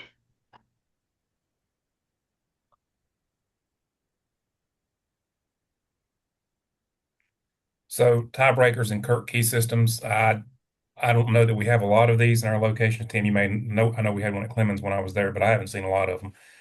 But this allows breakers to be shared between different parts of the system, which enables redundancy and load balancing, particular in facilities that does have multiple feeds and backup generators. So with as many feed or generators as New Hanover has, they may have them there as well.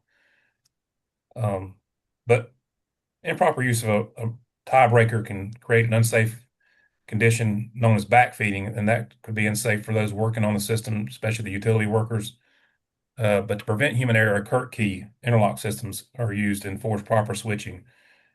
These physical keys, as you can see here, this looks like a T-handle key, are operated in safe order, preventing accidental and parallel connections between live power sources. So essentially, if you don't know what you're doing, you're not going to get them to connect correct way.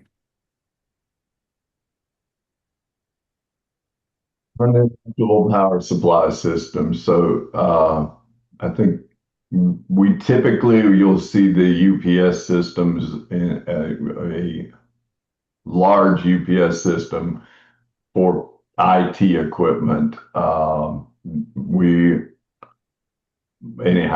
It's typically they're battery operated. They provide constant power to the load, even when we have a generator failure. A utility failure in that 10-second time between generator kicking in is what we typically have these UPS for. I know New Hanover has some inertia wheels that the wheel is spinning constantly, and it's tied to a generator basically, and when power is lost, there's inertia on that wheel that keeps it spinning and generating power during that power loss. On our radiology equipment in most locations, we do not. They have individual UPSs at the equipment. The only place that you will find us with a large house type UPS system is up through IT. Again, New Hanover has a little different setup in that they have UPS backup for their through that wheel for their radiology equipment, and they've actually got, if I remember right, John, your lighting in your ORs is all UPS backed up, right? Yes, it was not really by choice. We had to intercept feeders, mainly what we were doing to catch the isolation panels. But yes, all the imaging equipment, and basically it just spins enough to carry a load with redundancy long enough to bridge the gap from the generator to transfer, so it's seamless because the imaging equipment it doesn't like that bump. Yep. All right. Will someone have something to say? Yeah, and Tim, you pretty much explained this next slide, and John, you may be able to speak to it better than I can because I'm not that familiar with the flywheel storage system, but it's a different system for backup. Basically, stores the energy as a rotational kinetic energy, and then once the loss of power, it spins and maintains that power until generators are started. John, do you have anything that you might want to add about that system since it seems like you? Yeah, I can't remember the numbers, but so that yes, it spins. It's actually spins suspended. It does have a ceramic bearing base, but let's just say it's 35,000, 50,000 RPMs. It spins that all the time. So it's just like a spin top you would throw down the floor. That's always there just to cover the load. It's not a significant load for a significant amount of time, but it's to cover that 7 to 10 second transition is really all it's there for. Okay. A type 1 essential electrical system power source requirements. You have to have two independent power sources. So the primary is usually your public utility and your backup is on-site generator. That redundancy ensures uninterrupted power for critical areas like ORs and ICUs, such. Uh, Primary source should be as reliable as possible. Again, that's where we talked about earlier, having two separate substations to increase the reliability. The on-site generators should be designed to match or exceed the reliability of, if the primary source is an on-site generator, it's designed to match or meet. We don't have any sites that we have on-site generators as our primary source of power. And then dual normal power sources, which again is the two separate substations feeding into our hospitals, are allow a much more reliable primary source, but they still can't replace the fact that you've got to have an alternate backup source, as in the generator, in place. So what you end up with is basically three sources of power into those buildings. So can anyone, well, here's another QR code to scan. So please try and name the three branches of the essential electrical system.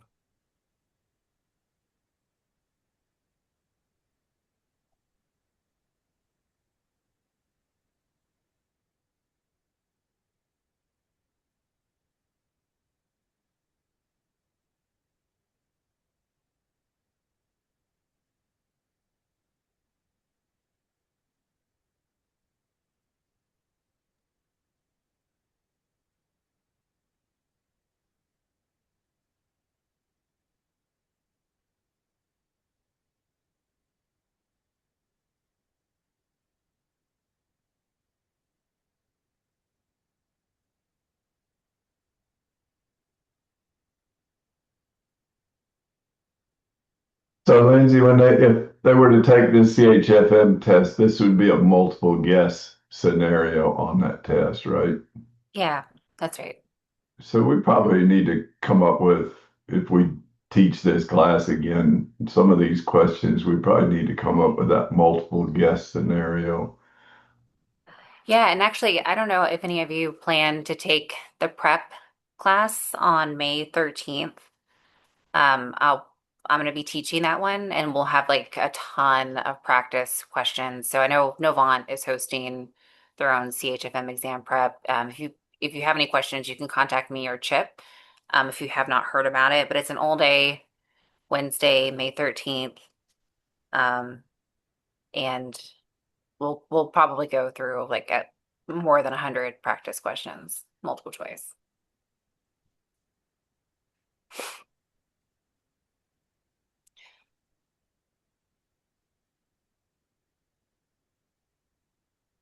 Yeah, most of you got it right. Life safety critical and equipment is what we were looking for as the branches. Tim or Todd, do you want to say anything else about this? Nope, those are the three we were looking for: life safety, critical, and equipment. And everyone got it right. And even those that wording's not exactly to that, I think they were headed in the right direction. Yeah, I think a lot of times we use utility and equipment interchangeably too, but equipment is the proper term. So Explain the difference between an open transition and a closed transfer switch or closed transition switch. Hopefully y'all remember that we went over this about 3 minutes ago, but and why does this distinction matter in a hospital setting?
See, a couple of you are still working on your answers.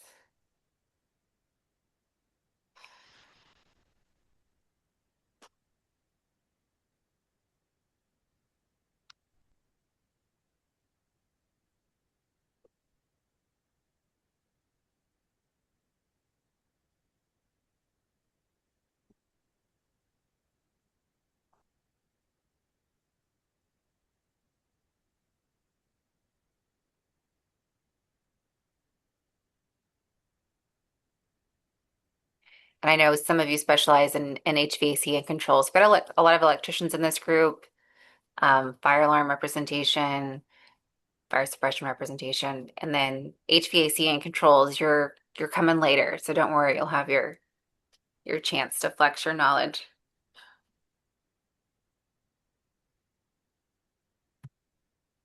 All right, 6 answers in so far. I see one other person working on it. You can definitely keep doing that.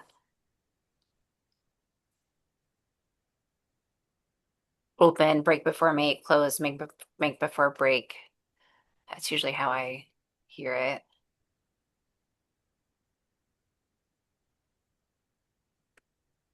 Tim and Todd, any thoughts about what you're seeing here? Will we get back to the top? We'll see. Yeah. I think everybody's pretty much hit it.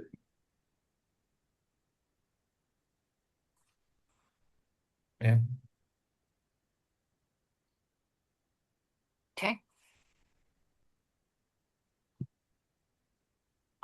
So here's a chart or flow diagram of the essential electrical systems. Essentially, you have your normal power coming in, and then your different types of systems. You have type 1, which are all of the acute care hospitals. So you have 3 branches. You have life safety, critical, and equipment branches. Then your type 2 typically only have a life safety and equipment. And then your type 3 only life safety equipment. So for egress and fire alarm and things of that nature, a lot less requirements there. But um, some sites can, I'm lucky enough here actually to carry the entire building on generator. We'll go over load shedding a little bit on another slide, but some of that will occur on the equipment side of things. But older facilities may only have minimum redundancy. I've never seen a type 3 system. We normally see type 1 systems in hospitals or maybe type 2 in ambulatory. Tim or Todd, have you ever seen a type 3 or do you have any type 2s? I don't think that we do, but isn't that more like nursing home as a type 3 system, Lindsay? I know there's nursing homes are either a 2 or 3. I can't remember which. It can be. A lot of times healthcare occupancy in nursing homes, you'll see in like the life safety code chapters 18 and 19, they'll use resident and patient interchangeably Right. for a nursing home. You maybe could have a nursing home on type 3. I don't know that I've seen one.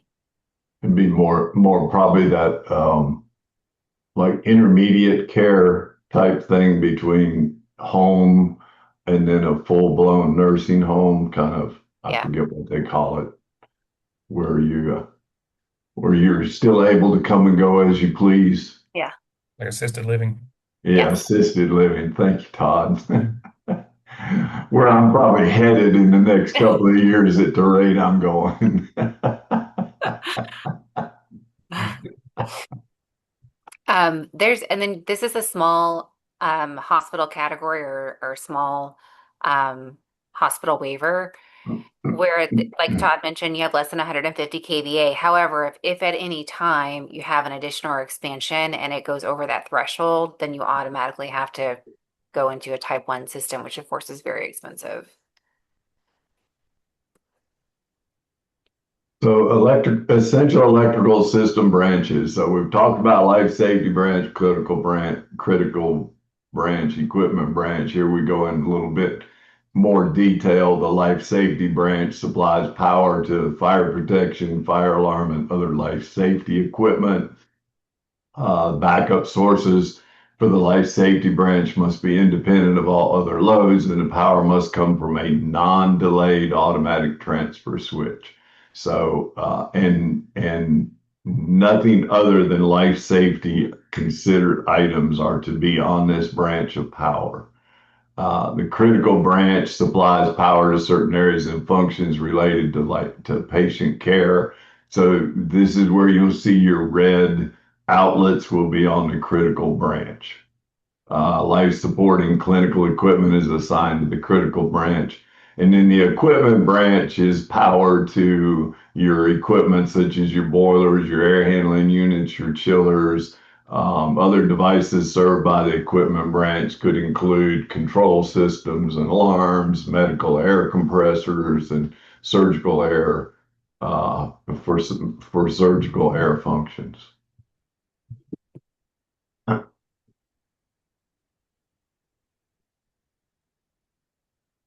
Which NFPA standard states the devices which are acceptable to be on the life safety branch?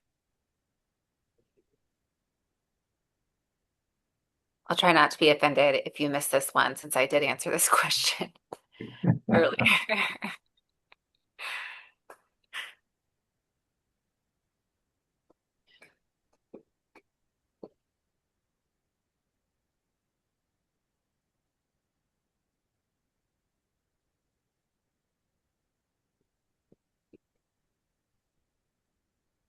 And there are technically two standards, so that increases your odds.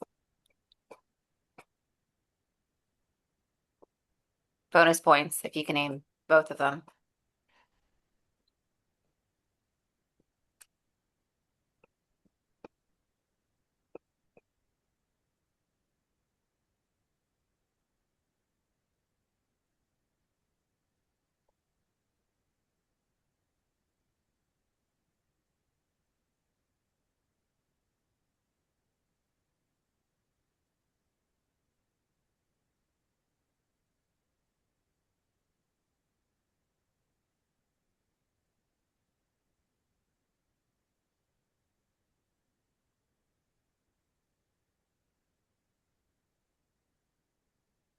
All right.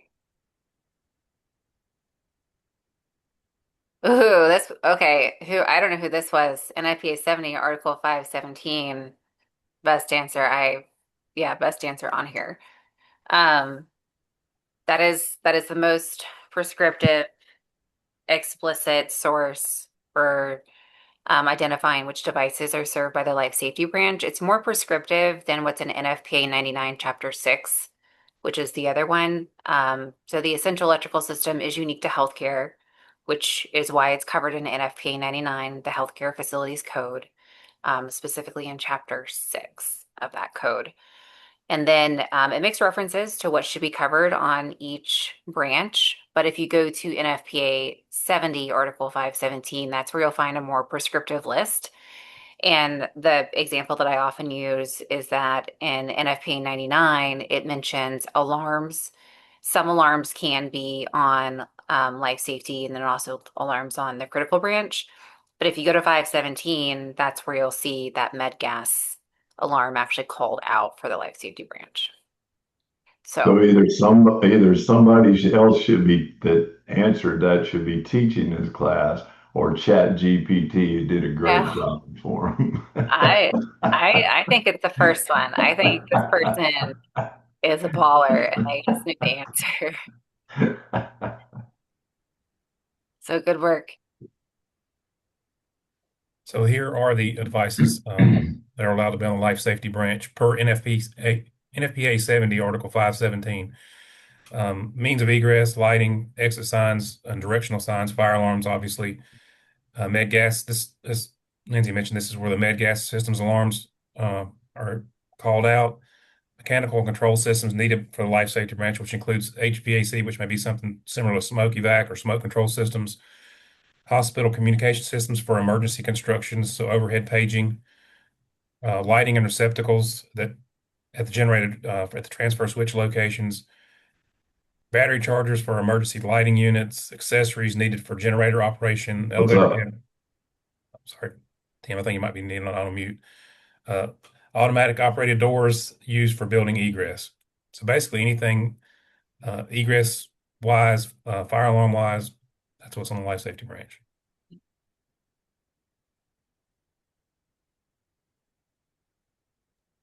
Todd, I do expect. Todd, can you take this? Yeah. And Todd, you'll maybe find some satisfaction in here because you had questioned that ILSM, statement earlier. So the accessories needed for generator operation are specifically called out. So what does that mean about ILSM then? Does it mean we would need to do ILSM risk assessment if there was generator failure or not? I go back to is the generator your alternate fuel source for your essential electrical system? That's probably my first question. So is it feeding a life safety branch? Or is it like a convenience, generator that's not? And what is the failure? Is it like a light went out? Is it that it's not meeting its like fuel stack requirement, or like what's the issue? And that might help me kind of narrow that down. But you're gonna have to do a risk assessment no matter what, like whether it's an ILSM or something else.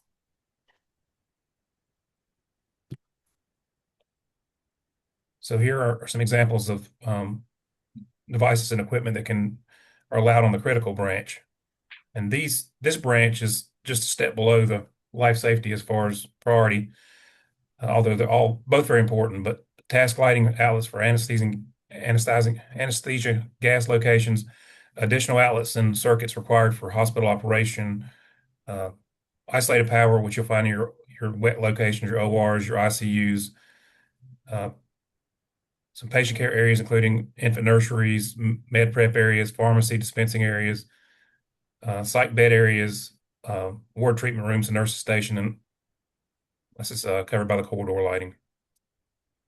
Does anyone, because Todd, I know you know the answer. Does anyone want to explain why we have branches, like why there are 3 branches in a type 1 system?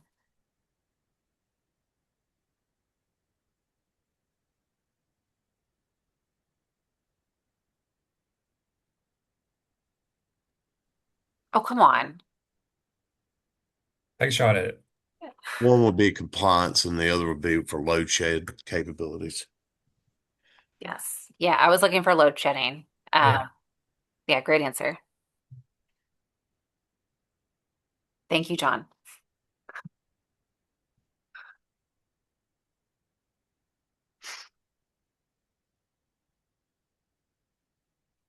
Todd, you might have to take this one too. Okay, I'm pulling up my notes here on the.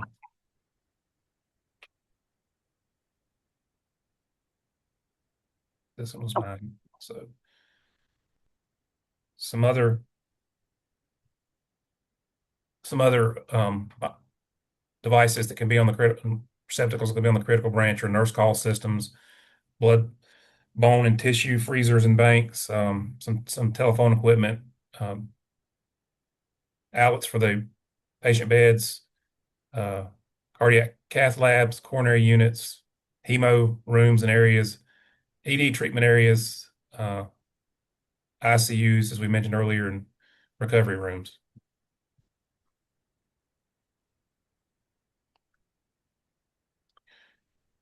Other critical branch requirements. It supplies power to a limited number of outlets in areas to prevent overloads and reduce the risk of electrical failures. Outlets must be clearly marked. They're labeled typically on the especially in all the newer stuff past several years, many years. Your critical branch panel will have a C in it. That's how you delineate between equipment, critical, and life safety. The critical branch can be divided into two more branches for redundancy and load management. A combination of normal and critical power or separate transfer switches can be used to enhance the reliability. John, did you have a comment or a question? Yeah, just a quick comment. So, a lot of time we see our gray receptacles, we see our red receptacles identifying gray for normal, red for critical. In ORs, specifically, I've never seen it, but a great thought is to have dual critical sources rather than critical and normal, because normal's normal, critical's normal until we lose utility. And if you have surgery where you have cases going on and you have to go on generators, so you lose normal, you lose one side of your dual fed isolation panel. So they will finish up a surgery, but they will not start any new surgeries because I only have one source. And so generally you're going to have there's very little to no load on ORs. So if critical was a thought, you would be able to continue in a total utility loss because you had dual critical sources fed from separate ATSs. Yeah. But you would still only have one source, and once you've lost normal, you would only have generator source, correct? I mean, so you still have to, you couldn't continue, you'd have to finish that case, but you couldn't start others per policy and best practice. I mean, you don't want to, because if you lost generator, then you're still going to lose both of those criticals. I think you're on mute, John. You're on mute, John. Yeah, but for the classification of dual sources, generator backup served by two different ATSs is a dual source. I get it that it is just generator, but I've never seen it done, but it's just a thought.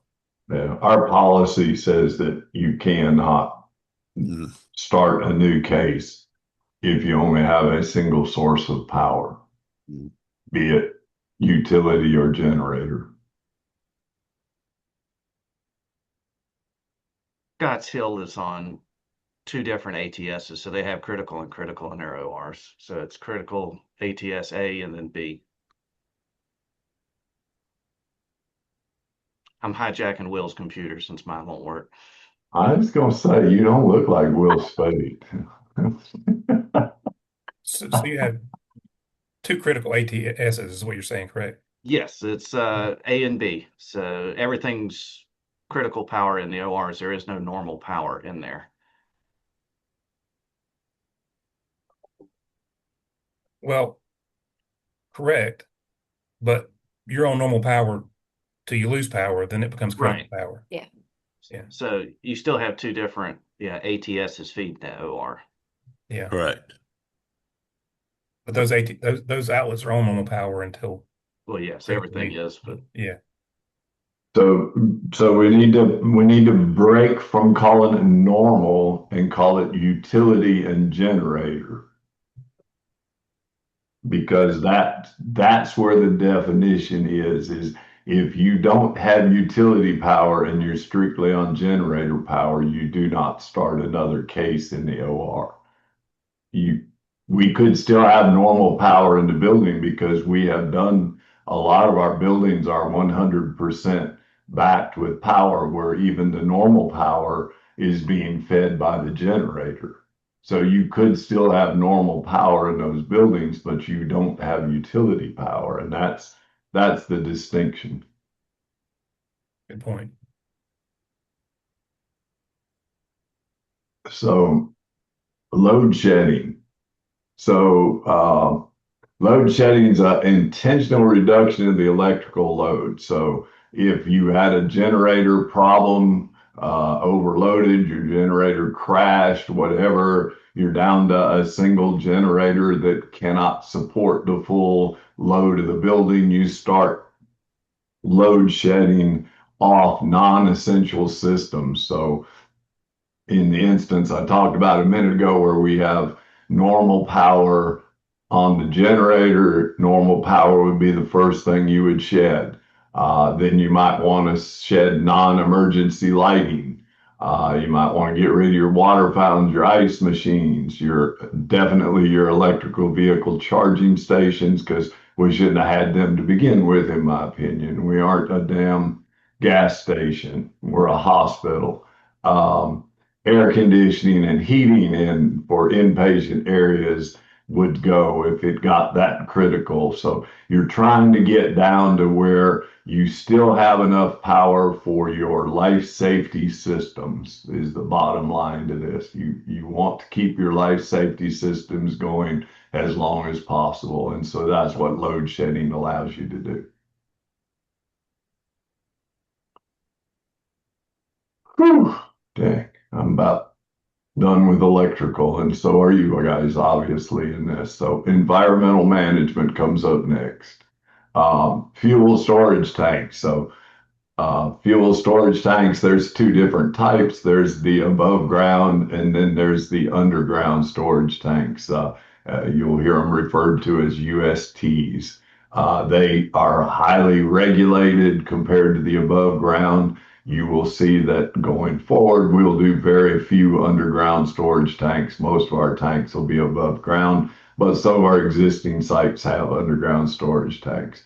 Annual fuel testing is required of your fuel to maintain its integrity. Fuel polishing involves treating the fuel to remove water, sediment, microbial growth. In all of our new hospitals, we install a fuel polishing system. Um, and that is a continuous thing. It is constantly running, filtering that. One of the things you all need to pay attention to if you are in a hospital that has a fuel polishing system is those little filters get clogged over time and they need to be replaced. So there should be a PM on that fuel polishing station. If you have one and you don't have a PM, you need to talk with your director, your manager, your director, and say, "Hey, I noticed we have a fuel polishing station out here, and I've never seen a PM for it." Um,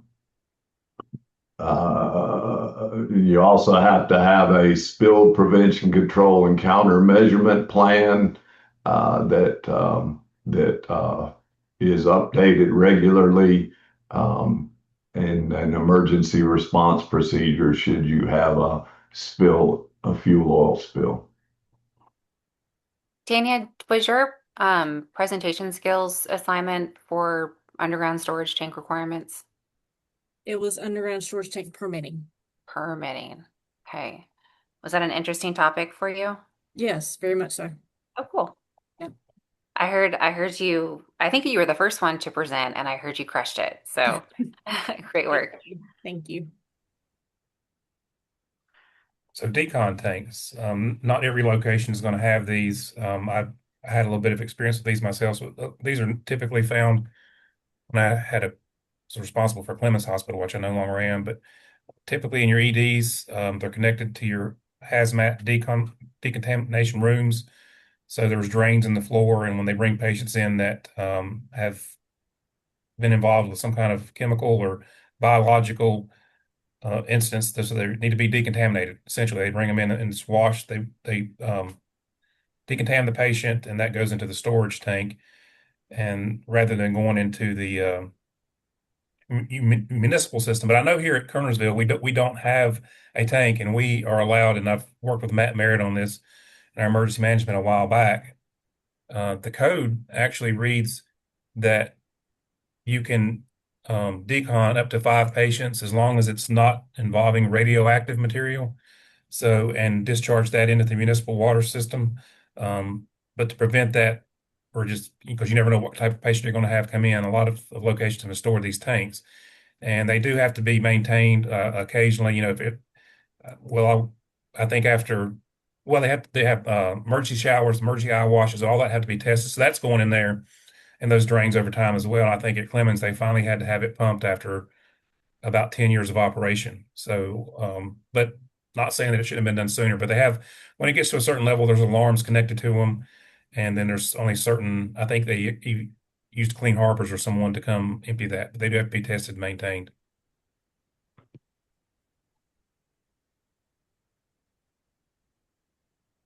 So another opportunity for y'all to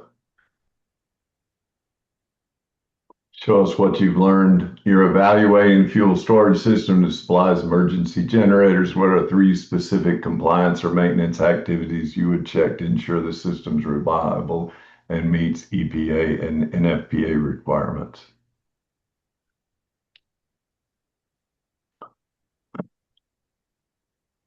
We're gonna need to pick up the pace, Lindsay, or we aren't gonna finish this by 11. yeah. Okay. It's 10:30 now. Okay. And we got 50 slides left. Oh my goodness. And Tim, if you have to leave and we're just at a point where we can't stop, I'm happy to help Todd. I'm just thinking for everybody, there's, everybody's got activities. Okay. We just need to burn through it pretty quickly. Okay. I have one person participate. Nope, they bowed out. Okay, one person. Well, let's make it a discussion thing real quick then. Okay. Who remembers 2 slides ago? So this was going to be one of your homework questions to look back on the slide, but we're trying to not make you do that, considering all your other obligations. Yeah, fuel testing and polishing. Yes. And how often is it? Annual. Good. Good. And then one other thing that you're supposed to have your spill prevention, control, and countermeasurement plan. Right. Good. Thank you. Medical gas and vacuum systems. So your medical gas and vacuum system has a required testing. You're supposed to maintain safety and compliance. You have to perform annual testing as required by NFPA 99 Healthcare Facilities Code. During those tests, you'll check the pressure and flow of the gas outlets, verify the purity of the oxygen, inspect alarms and valves, and confirm the vacuum pumps are working regularly. Regular inspections prevent costly system failures. Typically, we contract this out to an outside vendor, but it's still a required testing for us. So there are 3 levels of med gas workers, med gas and vacuum workers that are certified by the ASSE. The 6010 is the installer, the 6020 is the inspector. Excuse me, there are 4 levels. And the 6030, the verifier, and then the 6040 are certified for maintenance on these systems. Hospitals must follow a third-party verification procedures anytime that there's a breach or repair made to the system. So the 6030, which is the verifier, must be called in to inspect the system. So essentially, this is one area that, unless you have somebody on staff who are certified in these areas, just the normal technicians, our normal technicians cannot work on these systems. If they do, then they have to call in you're not 6040, then you have to call in 6030 for the verifier. Notice the distinction here. Medical gas is a life support system, not a life safety system. So that's a huge distinction in how it's handled through the electrical essential electrical system.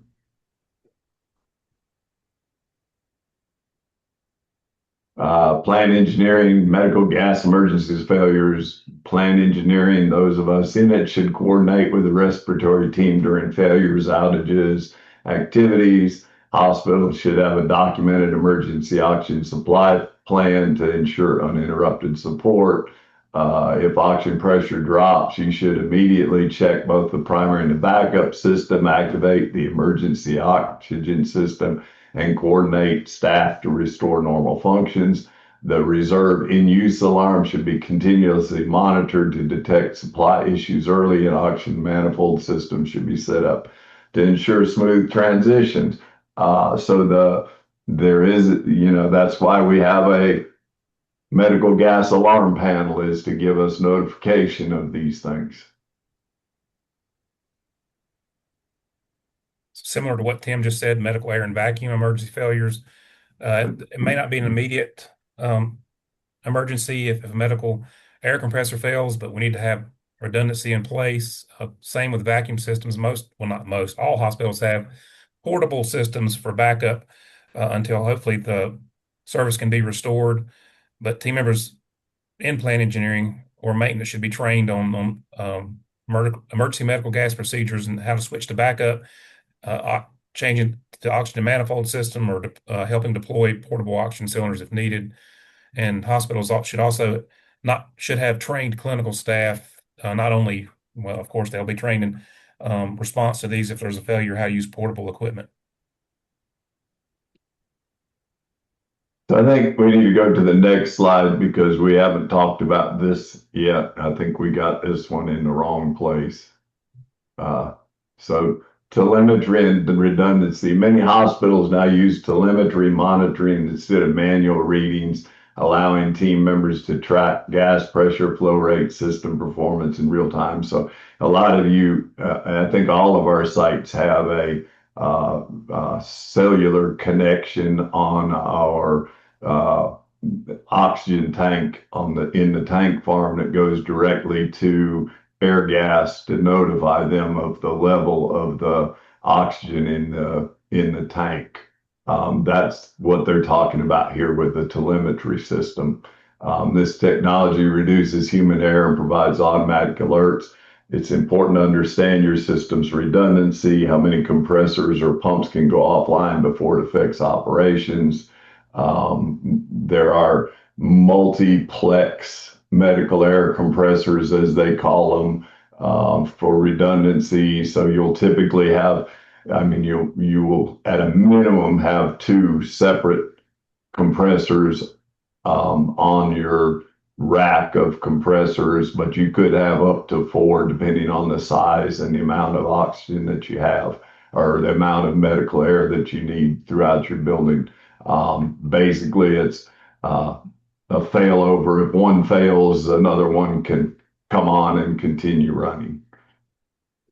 So now I think we can go back to that previous slide that had the question.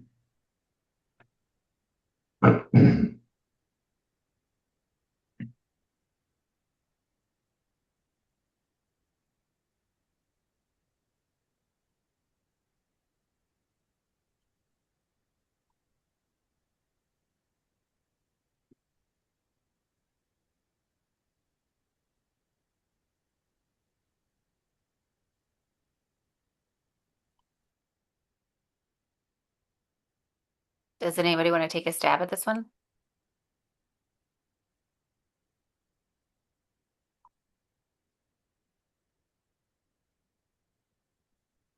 So let's discuss it again. So benefits of telemetry monitoring and what redundancy considerations should facility managers be aware of when reviewing compressor or vacuum pump performance. So benefits of telemetry monitoring are, it's basically monitored 24 hours a day, automatically notifies should there be a failure in the system. What should you be aware of when reviewing compressor or vacuum pump performance? Are all of the compressors able to function? Do you have enough air vacuum for uh, for your facility? Are the compressors or the vacuum pumps running all the time, or are they cycling? If they're running all the time, you could have a leak somewhere in the system, or it may be undersized for the amount of equipment that you've added to the system. Uh, Kind of where I would go with answering this question. Thank you.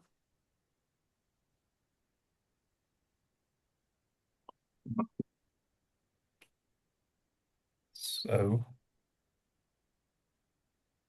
describe how you would coordinate with a respiratory therapy team during a planned shutdown of the medical gas system, and what specific steps would you take to ensure patient safety and maintain operations?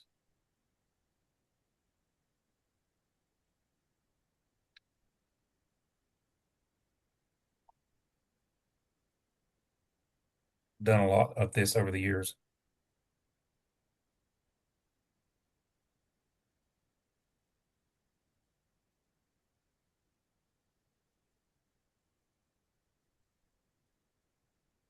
Remember, this is planned. It's not an emergency shutdown. It's just a planned shutdown. Jeff McMurray has his hand raised. Hey, Jeff.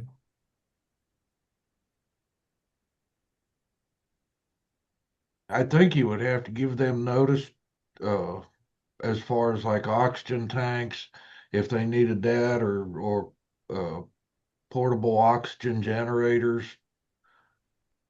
Um, Yeah.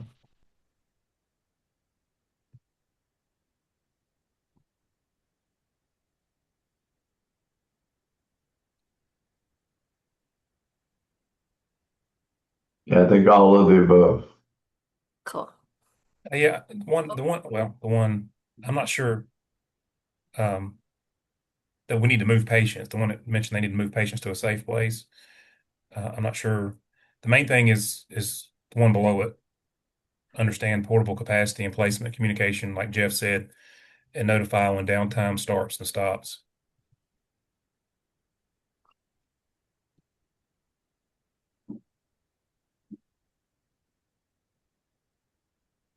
We actually need to get a picture of a responder 5 Yeah. patient station instead of this bed line on this. Yeah. When I was reviewing these slides this week, I thought the same thing, Tim. It says this is actually like a chair alarm. It is. I don't even know honestly why it's got an asset tag on it, but I don't either. I was curious. but It's New Hanover. It's New Hanover. What do you expect? oh, okay. Well, they maybe a little different there. I said that for John's benefit. This one's your slide, Todd. Okay. Pretty much the Novant standard for nurse call is the Roland Responder 5. There are still some locations, and Tim knows better than me, but that does not have these yet. I don't think We've now gotten rid of everything. We're fully responder 5. oh, so Huntersville finally went to Yeah. Roland too. Okay. Changed it out last year. Okay. The Responder 5 connects with multiple hospital technologies, allows patients through their call bell to control televisions and media, also allows patients to control their own lighting.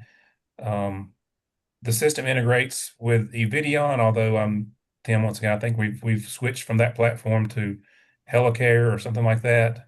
Yes. Which is similar.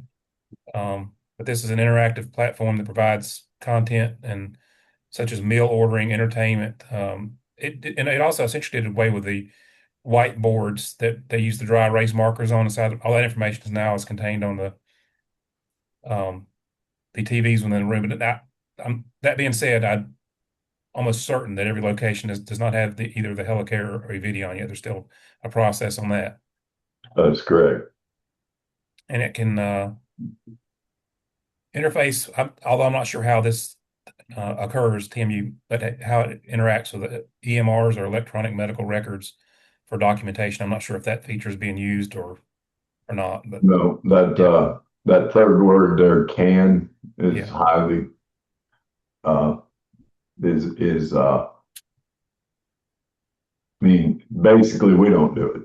it can do it, but we aren't doing it today.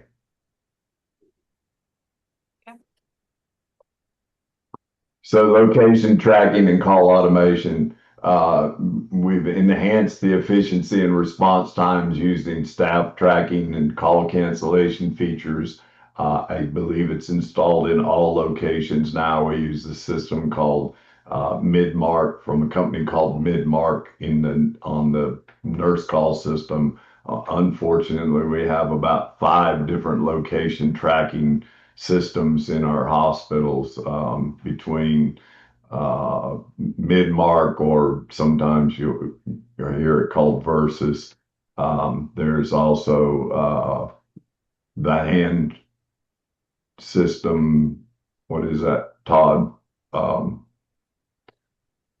What's the hand washing monitoring system? Swipe sense. Swipe Sense, thank you. There's Swipe Sense. There's a new one coming in. I can't even remember the name of it.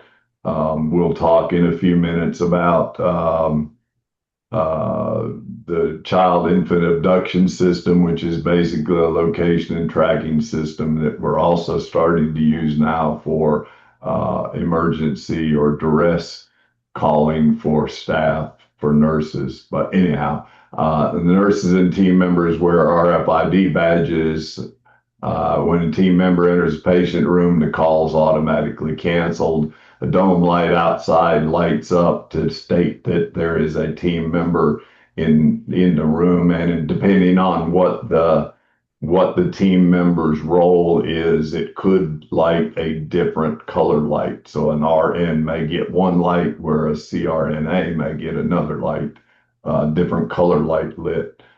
We can analyze that data for response times, hoping to improve our patient care workflows, and then the system differentiates the call types based on the team member. Tim, I'm going to defer to you on this slide, but you may know more about this than I do with your. Yeah, so we found that we were having some of our panels on the responder go offline, and not knowing it, and we had a case where we had a code blue that was called in a room and it never got paged overhead because the panel was offline. So we've started implementing a system called RWatch that monitors the nurse call system to make sure that those IP addresses are online and talking to the network. And it basically provides an alarm to another alarm to the managers and staff in the hospital that the nurse call in that location is offline. Required nurse call location. So FGI requires nurse call device in patient care areas. So every patient bed has a button or a call cord assembly. Restrooms and showers have emergency pull cords. The ED department, treatment bays, operating rooms are required to have a staff assist button in them. Resident nursing homes have rooms and bathrooms, although I don't know that we have any of those. Additional considerations: tamper resistant or breakaway cords in behavioral health to prevent self-harm. Visual and audible alerts at the nurse station indicate where the calls are, and then the code blue in the critical care areas that activate the code blue system. So nurse call cord links, your call bell or your patient room pull cord must be accessible from the bed, and also if the patient were to fall, accessible from the floor. Typically, they are about 6 feet long when extended out. Inside the bathroom and showers, we're required to have an emergency pull cord if assistance is needed, and so those are obviously waterproof, but they have to be 4 to 12 inches from the ground to be accessible. And they typically range, well, I don't know, probably a little bit shorter than that, 7 to 10 feet. It just depends on where the device is mounted. Another note on this one is when you're out rounding, make sure these are not only accessible, but they're not wrapped around a handrail or any other device that would make them non-functional. ADA requirements: certain pull cords positioned with patients' mobility impairments can reach them from a sitting or fallen position, and sometimes alternative devices such as push buttons are allowed in certain conditions. And I've also seen, I don't know if they still use these, but when I used to work as a technician, some patients actually had it plugged into where the call bell goes, but they were unable to operate the call bell, so they could actually touch it with their head and say, I don't know, Tim, if they still make those or use them in any situations, but we used to. I haven't seen one in a while. Okay. One of the other things to bear in mind in new construction in the shower, that station has to be visible in the shower. Got myself burned on a nurse call replacement project at Presbyterian because it was a replacement project in my mind, but DHSR decided it was a new install.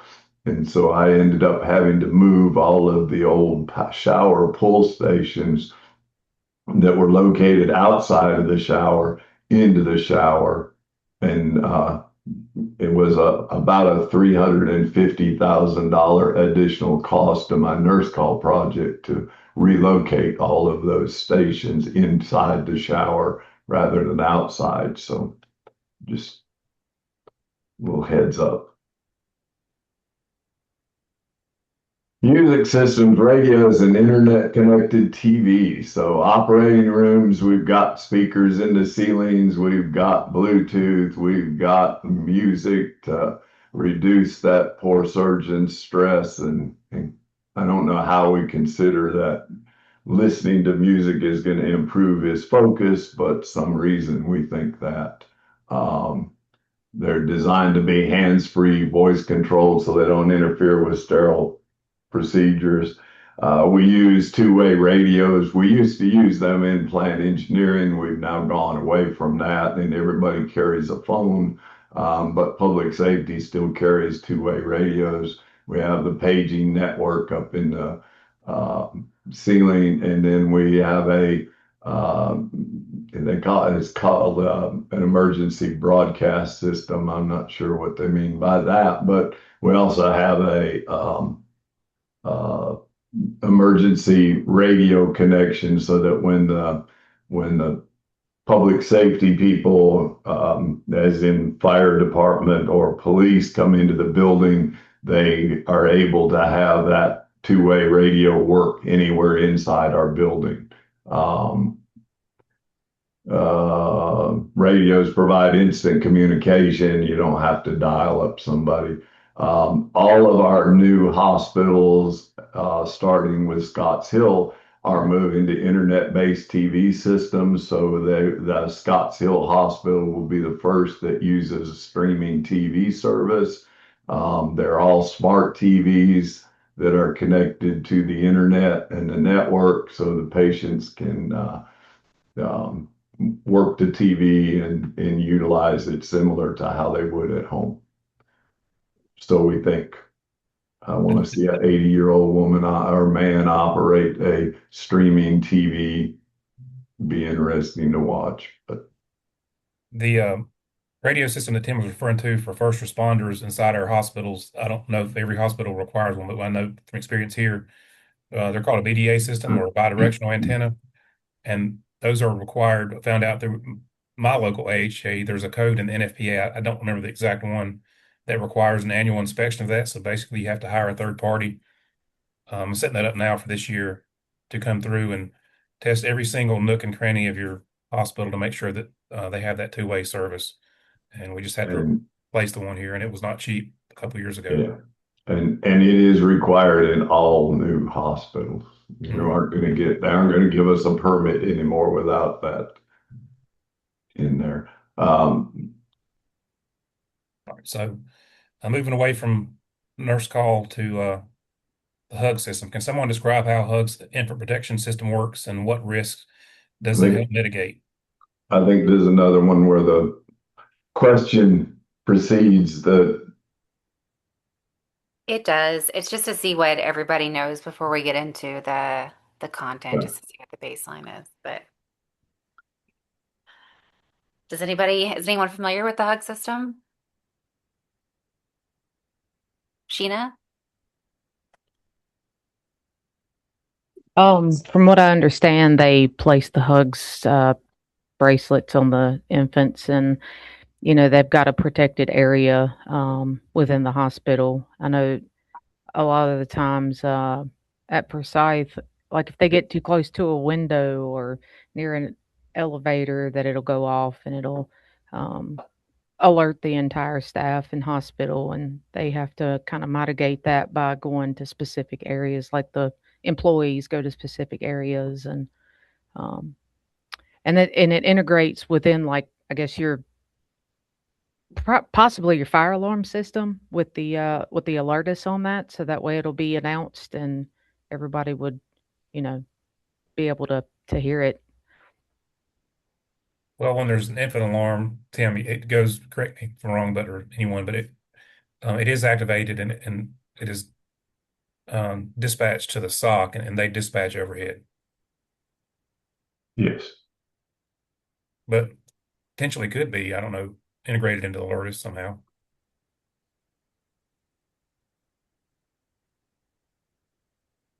Thank you, Sheena. Yeah, You're good welcome. job, Sheena. That's the only thing I knew about it, and that's only because of my significant other. So So Sheena was accurate on what she said here. It was they do place tags on the newborn infants, and when they get in a restricted zone, it activates the alarm. These bracelets have the RFID devices inside of them. Some hospitals provide integrate with the hugs with the Kisses system. So not only that ensures that they are connected to the correct mother, and these can be integrated with hospitals' security systems and CCC TVs, door access controls, and nurse station alerts. So the aided swipe sense system. So swipe sense is a smart monitoring system used to improve hand hygiene, track medical equipment, and enhance team members. So I think we've taken off all of it can be used for tracking medical equipment, but TriMedics has brought their own locating system into the hospital, which is one of those 5 locating systems I mentioned earlier that we have in the hospital. It uses sensor-enabled badges, smart dispensers, and basically what we use this system for is to monitor that people are using the hand hygiene systems in order to reduce our hospital-acquired infections. And the next slide, Tim, pretty much just covered. I don't think we are using swipe. We did at one point use swipe sense to track like pumps and even stretchers and wheelchairs and equipment. But now TriMedics has installed a new system called GeoSense.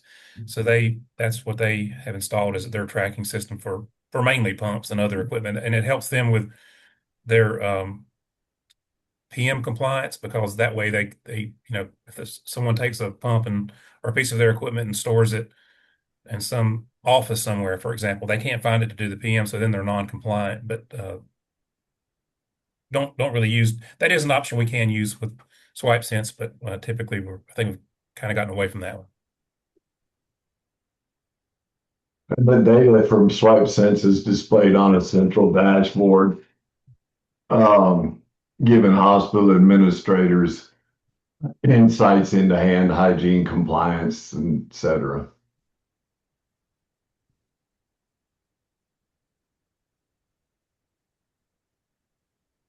Okay, so we'll move away from swipe sense and into HVAC and building management systems.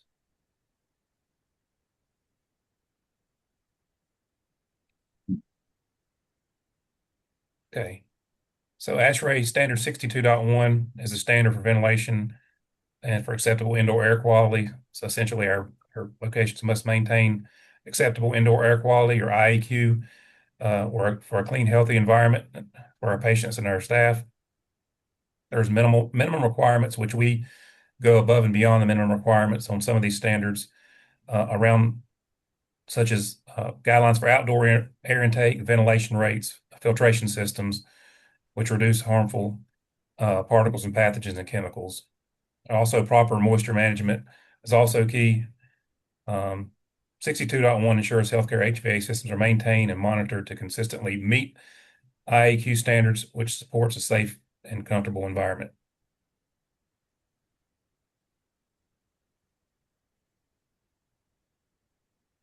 This is mine as well. Okay. This is a table for distance requirements on outdoor intakes relative to various exhausts. So I'm not going to cover every single one, but you can see there's different classes, class 2, 3, and 4. Some have to be 30 feet away, as little as 1. But for your reference, these distances are here to ensure that air is being introduced into the building as clean and safe as possible. Benzie, when you look at this one about the 1 foot on the landscape grade, I thought that changed to 6 feet. Okay, I'll look into it. I could be wrong, though. Thank you. I've been wrong once or twice in my life. Too. ASHRAE Standard 170 is ventilation at healthcare facilities. It provides guidelines for ventilation rates, temperature, and humidity control and air prevention. So this is at 170 is where you go to look and see your air changes per hour in your patient care areas. Table 7, I believe it is, covers that. It also has your temperature ranges. It is unfortunately, it is a guideline for building design, but it is being used as a guideline for building operation, and it causes us some problems, especially in ORs, because we have surgeons that like the ORs 65 degrees, but yet ASHRAE 170 says it should be 68 to 73. So that's where all of the temperature excursion requirements come from, that they have to document anytime they go below 68, that it's based on the physician requirement, etc. The FGI publishes guidelines for design and construction of healthcare facilities. They optimize the environment for patient care, safety, and efficiency, divided into sections for different types of facilities. So you've got the hospital, the outpatient facilities, and the residential care. And they integrate the standard 170 that we talked about earlier, the ASHRAE 170. The guidelines are updated every 4 years. The most recent edition, 2022, is enforced in North Carolina. One of the requirements comes from FGI as around HVAC noise requirement. And this is to ensure a quiet environment for patient care. No more than 65 decibels at the facility's facade. So all ductwork piping must include vibration isolators or insulators to prevent mechanical noise and vibration. Some advanced strategies include purchasing low noise equipment, strategically placing, which I know we do this as well, HVAC units away from sensitive areas, so you're not putting a rooftop unit on top of an OR or a procedure area. And also regular maintenance of the equipment. Occasionally after time, you have to balance the fans, tighten components, changing belts, just the regular maintenance that will help maintain this noise level.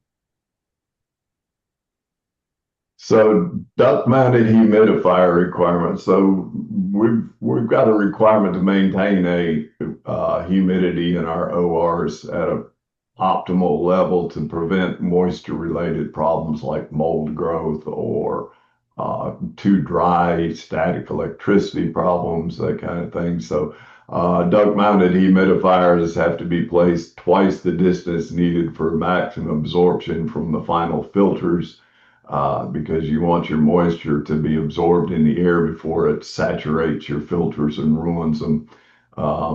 You've got to have a drainage system, because there is some accumulated water that will happen as some of the moisture won't get all the way be absorbed in the air. It helps prevent corrosion and mold growth. Typically, that section of ductwork is stainless steel, and it is a requirement in our design guides, in the Novant design guide, to be stainless steel with drainage. They've got a connection to an airflow monitoring switch, so if the air shuts off due to some emergent situation, it will shut off the humidifier so you aren't just pumping water basically into your ductwork and flooding the area.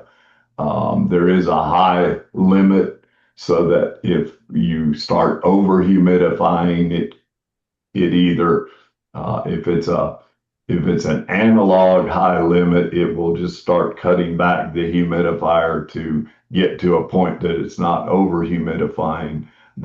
Our digital, which is basically on off high limit, that will just shut the humidistat off. They can either be auto reset or manual reset, depending on what was installed. So auto reset, once the humidity drops, the sensor senses that the humidity drops, it allows the humidifier to come back on. On a manual reset, it'll just trip off and you'll have to go up. Someone will have to go up and hit the reset button. It just says all takeoffs. What they mean by a takeoff is any place where you moving out, like to a VAV box or an elbow or a T or something like that in the ductwork, should be located downstream of the humidifier to allow complete moisture absorption into the air. So FGI also has standards around lab hood requirements. So all laboratory hoods must have a dedicated outdoor exhaust system to escape the fumes from inside the lab hood. Must maintain a minimum velocity of 75 feet per minute to capture all the contaminants. So the exhaust fan must be placed at the end of the line, essentially on the roof, exhausting these fumes away from the lab and the team members out the roof. I will, a side note on this one, this fan is labeled correctly, although the label may be faded a little bit. One of the things that we've been hit on several times in the past during a survey is not having our exhaust fans, and specifically our pharmacy and lab exhaust fans, labeled correctly. So this one is labeled with a warning, and it says they ask us that so as a best practice, we've come up with standard labels, one for pharmacy and one for lab. This label, one says pharmacy and one says lab, so this one is correct. You don't want to be working up there and really around any exhaust fan and not know that it's dangerous, what is coming out of it.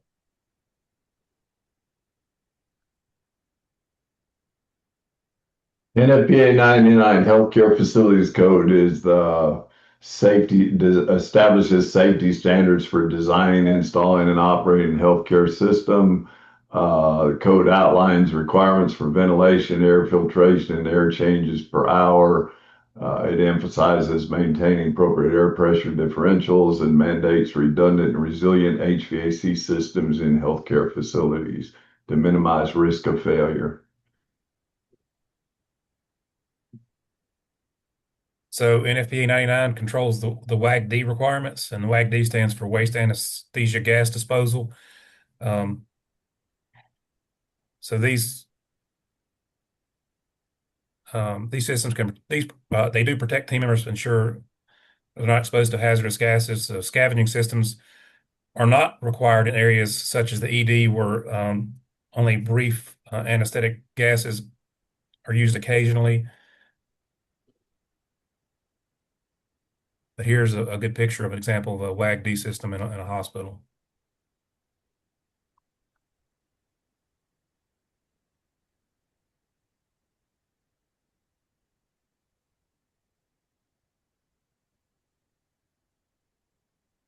So, Tim, I think this was yours, but I don't mind it because it was pretty much the same thing. This is an exhaust. There's a lot of requirements around from NFPA 99 about the requirements on the exhaust from the WAG-D system. Must be at least 10 feet from any door or window, air intake, or openings into building or public assembly. It must be labeled as this one is right here. It must be a different level than any air intakes place where environmental factors such as wind or nearby structures do not divert the exhaust back inside. Active WACD systems require the dedicated exhaust fan. It interconnects with anesthesia gas circuits. This setup ensures sufficient airflow and negative pressure in the gas disposal tubing, preventing cross-contamination and ensuring safe removal. Sorry, I was on the wrong screen.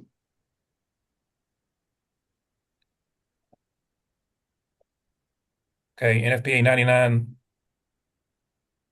medical plume ventilation requirements.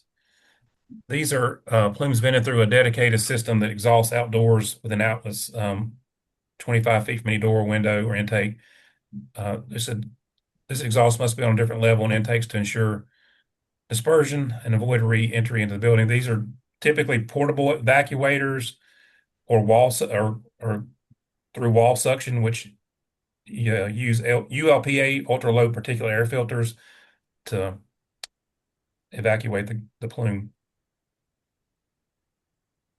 NFPA 45 is a standard on fire protection for laboratories using chemicals. It outlines safety requirements for a laboratory system. It mandates the HVAC systems, including fume hoods and exhaust ventilation, are designed to control and remove the hazardous fumes, vapors. It requires continuous ventilation in areas where hazardous chemicals are used. It additionally emphasizes the need for appropriate air pressure differentials in the labs. So NFPA 45 covers the air changes requirements for labs, and they must maintain a minimum of six air changes per hour when occupied. When they are unoccupied, which personally inside acute care hospitals, I don't know any labs that are never ever unoccupied. They're open 24/7, but they can reduce that rate to 4 air changes per hour to conserve energy and be more efficient. We'll move to the next one. Fume hoods used for handling infectious and radioactive materials must maintain a phase velocity between 90 and 110 feet per minute. It's critical range to ensure hazardous contaminants are effectively contained within the hood and prevent them from escaping into the laboratory. Pressure independent air modulating devices are equipped with automatic devices that automatically adjust the airflow for enhanced safety. Fume hoods handling hazardous materials must be equipped with alarms and high efficiency HEPA filters with a minimum efficiency of 99.7% must be installed within 10 feet of the fume hood.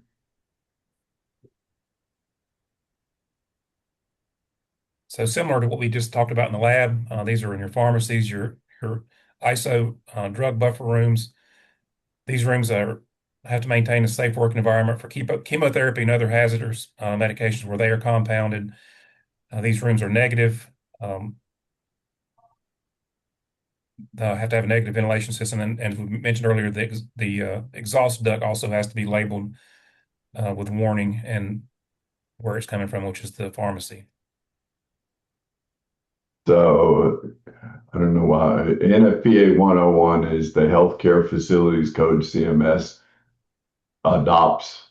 It includes requirements for HVAC systems in the healthcare, mandates that they're designed to control the spread of smoke and fire via fire and smoke dampers in the ductwork, which you all should be familiar with, that have to be tested regularly. They prevent the movement of hazardous gases during the fire. There's also a specific air pressure differentials in critical areas, and it specifies the emergency ventilation and backup power requirements to ensure the HVAC systems continue to operate during power outages.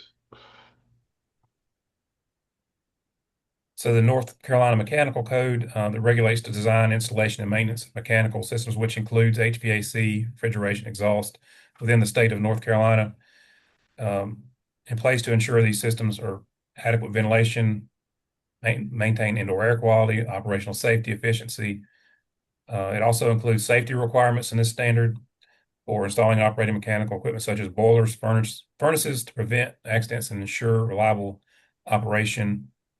I did some research. I don't think we have anyone on this call from South Carolina, but now that we have some South Carolina hospitals, they refer to the 2021 South Carolina Mechanical Code. So the North Carolina Building Code sets the overall framework for construction, ensuring that HVAC systems are designed, installed, and maintained in compliance with safety, energy efficiency, and air quality standards. It integrates specific requirements from the North Carolina Mechanical Code and other related standards such as ASHRAE 62.1 to ensure the HVAC systems contribute to the health, safety, and performance of the buildings. Local building inspectors enforce these HVAC related provisions as part of the broader building code compliance process during a construction and renovation projects. So this is really just for your reference. We don't have to cover the whole chart here, but this is the code standard and guideline reference, the year that's referenced, and the application that it applies to. We have an acute care engineering standard that is online. It is on the ATG website. If you want to be really bored one afternoon, you could download it and sit and read it. And be quite honest, we would appreciate input on that. My team actually wrote this with the help of some engineering firms back about 10 years ago, and we update it annually. And in fact, we've got an update that we need to start working on for it. So if and when you all see something that you think is insane that we're doing or needs to be changed or enhanced or is wrong that we're doing, send me or Brian Deaton an email letting us know what you think could change or could be enhanced in it. And I believe this one as well, Tim, is an ATG. I honestly don't know. Well, it's based on ASHRAE 170, so Yeah. I don't know that we have a really written standard. I've never been part of writing a standard for it, but So basically our standard is we follow ASHRAE standard 170. Yeah, You can read below. that's probably the gist of it there.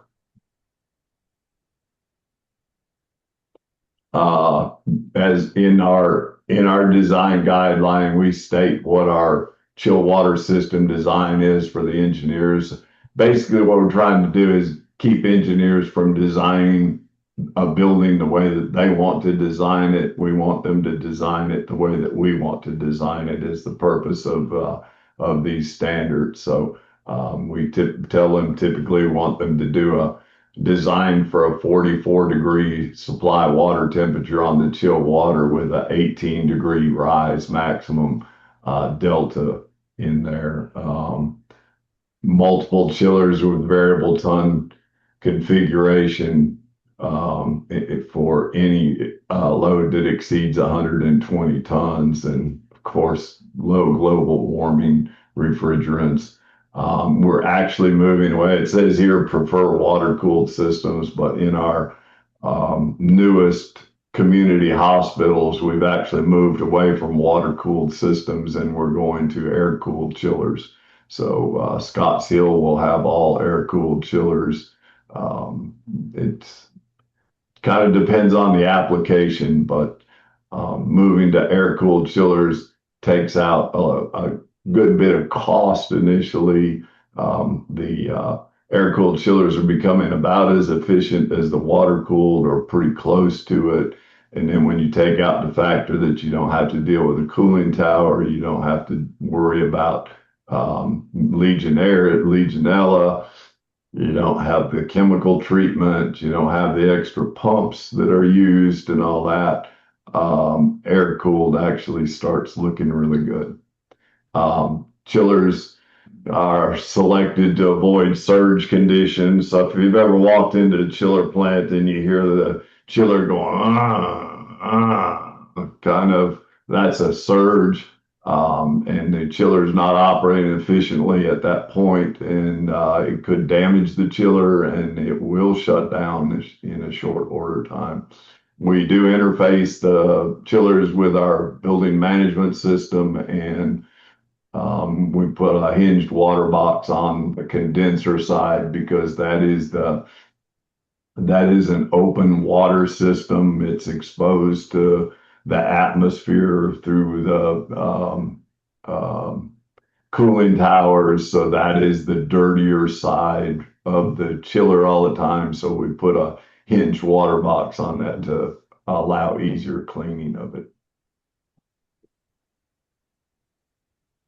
Similar to the chiller standards, Novant has their own cooling tower standards. Some examples of those standards are to make sure they have the drift eliminators, for efficiency reasons and dependability reasons. They all are on VFDs or variable frequency drives. All the cooling towers are. Obviously, yes, for safety purposes, we have ladders, cages, and railings, which I'm sure is an OSHA standard as well. So anything certain height. Size of coils prevent condensate carryover. Select coils with appropriate rows of fins per inch, and insulate piping with cellular glass or closed cell foam insulation, and protect outdoor insulation with a weather jacket.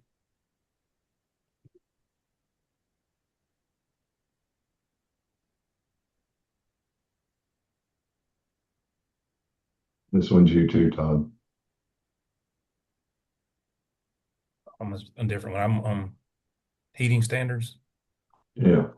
I had you listed as that one, but I can cover it. Wait a minute, I got wrong one. I jumped ahead. Okay. Heating standards. Hot water heating is preferred over steam. We expect them to size the boiler system so that at system peak heat loss plus 5 to 10%.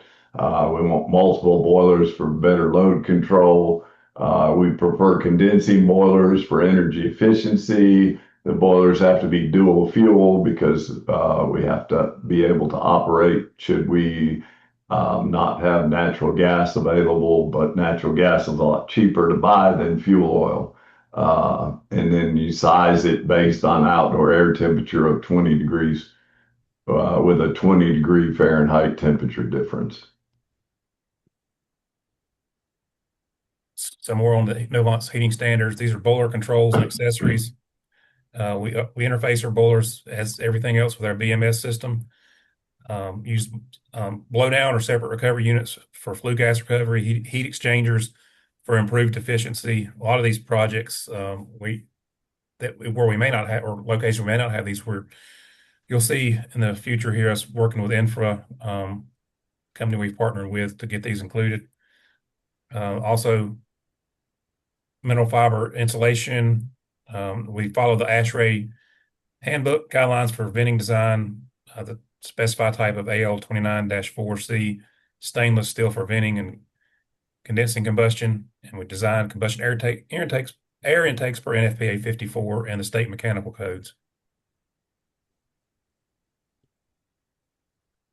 So control standard, basically we want them to use standard controls. We want things to be generic. We don't want a company to be sole sourced. We use Tritium as our control system. The control system that's installed needs to integrate with that Tritium server and use open protocol controllers and gateways because we don't want to get tied down to a sole source, someone or a system who we can only go to one company to get service from. Design, install, commission with factory trained personnel employed by the manufacturer or the manufacturer's representative. we need support within a reasonable distance to the facility. Our approved field controllers are Distech, Johnson Controls FX model, which is sold by their distributors and not by their corporate offices. And then the Honeywell Spider controller, which is being replaced now by another one, but I can't remember the name of it.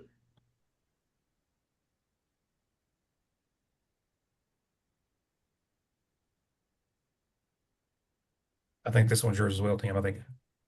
Did I miss another one? Oh no, there's another one about automated control after this one. I was jumping ahead. That's all right. So I mean, it's just more verbiage from our system, but basically we want to use pre-programmed standalone proportional integrated derivative controllers. We monitor and control various systems and components. We want to be able to schedule some of the systems of operations, and you will see as part of this infra and we'll get to that in a minute, but we'll be going to some setbacks in the ORs, and then 20% spare on all of the controllers for future expansion. Automated control and safety considerations. Building management system allows precise control. It can be programmed to adjust temperature and humidity levels based on the area's specific occupancy. It continuously monitors the conditions of the system and alarms us when there's problems.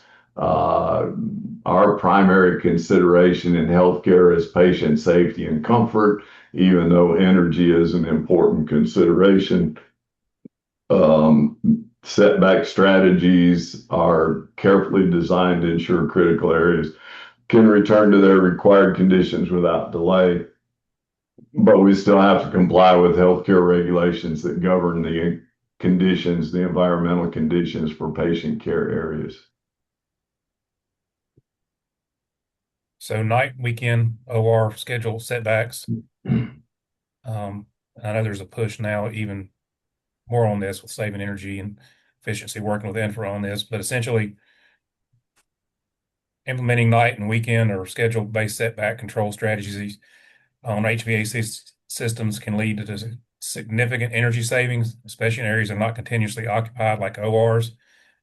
These strategies, when properly managed through the advanced control system and our monitoring systems, allow us to reduce energy consumption without compromising critical environmental conditions needed for patient safety and comfort. I've had some experience with this, good and bad, in the past. But I think now, Tim, jump in, but I think we're opening this back up in a big way in a push, especially in our ORs. And before, they may have had this in the past too, but we would do that on a timed setback or cutback.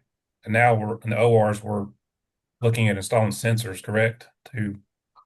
Yeah, so part of the infra project, a big cost savings part of this infra project is night setback or unoccupied setback in the OR. So our ORs have anywhere from 20 to 25 air changes per hour in them.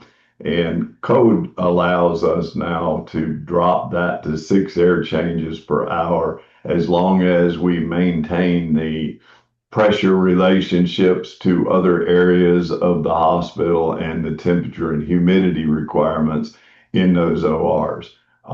So a fan horsepower and the fan power usage is not linear. So as you increase the speed of the fan, you could double, triple, even quadruple the power that's required to power that fan. So reducing that fan speed in an unoccupied area saves an enormous amount of money. So we are adding in a lot of our new ORs, we had already designed them for this. It was just our administrative and clinical staff always pushed back on doing setbacks in these. But since this infra project is savings based and energy cost savings based, it's created a conduit for us to implement something we've tried to implement for at least 15 years in that setback of the OR. So there will be occupancy sensors in the ORs and schedule-based setback.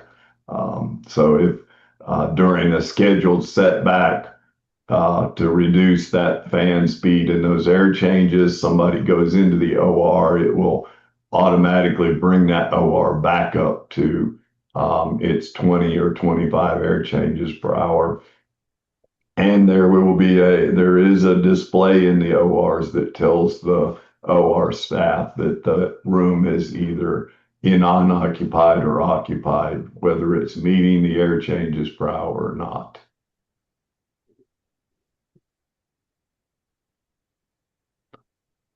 And we made it. Not too bad over time. All right.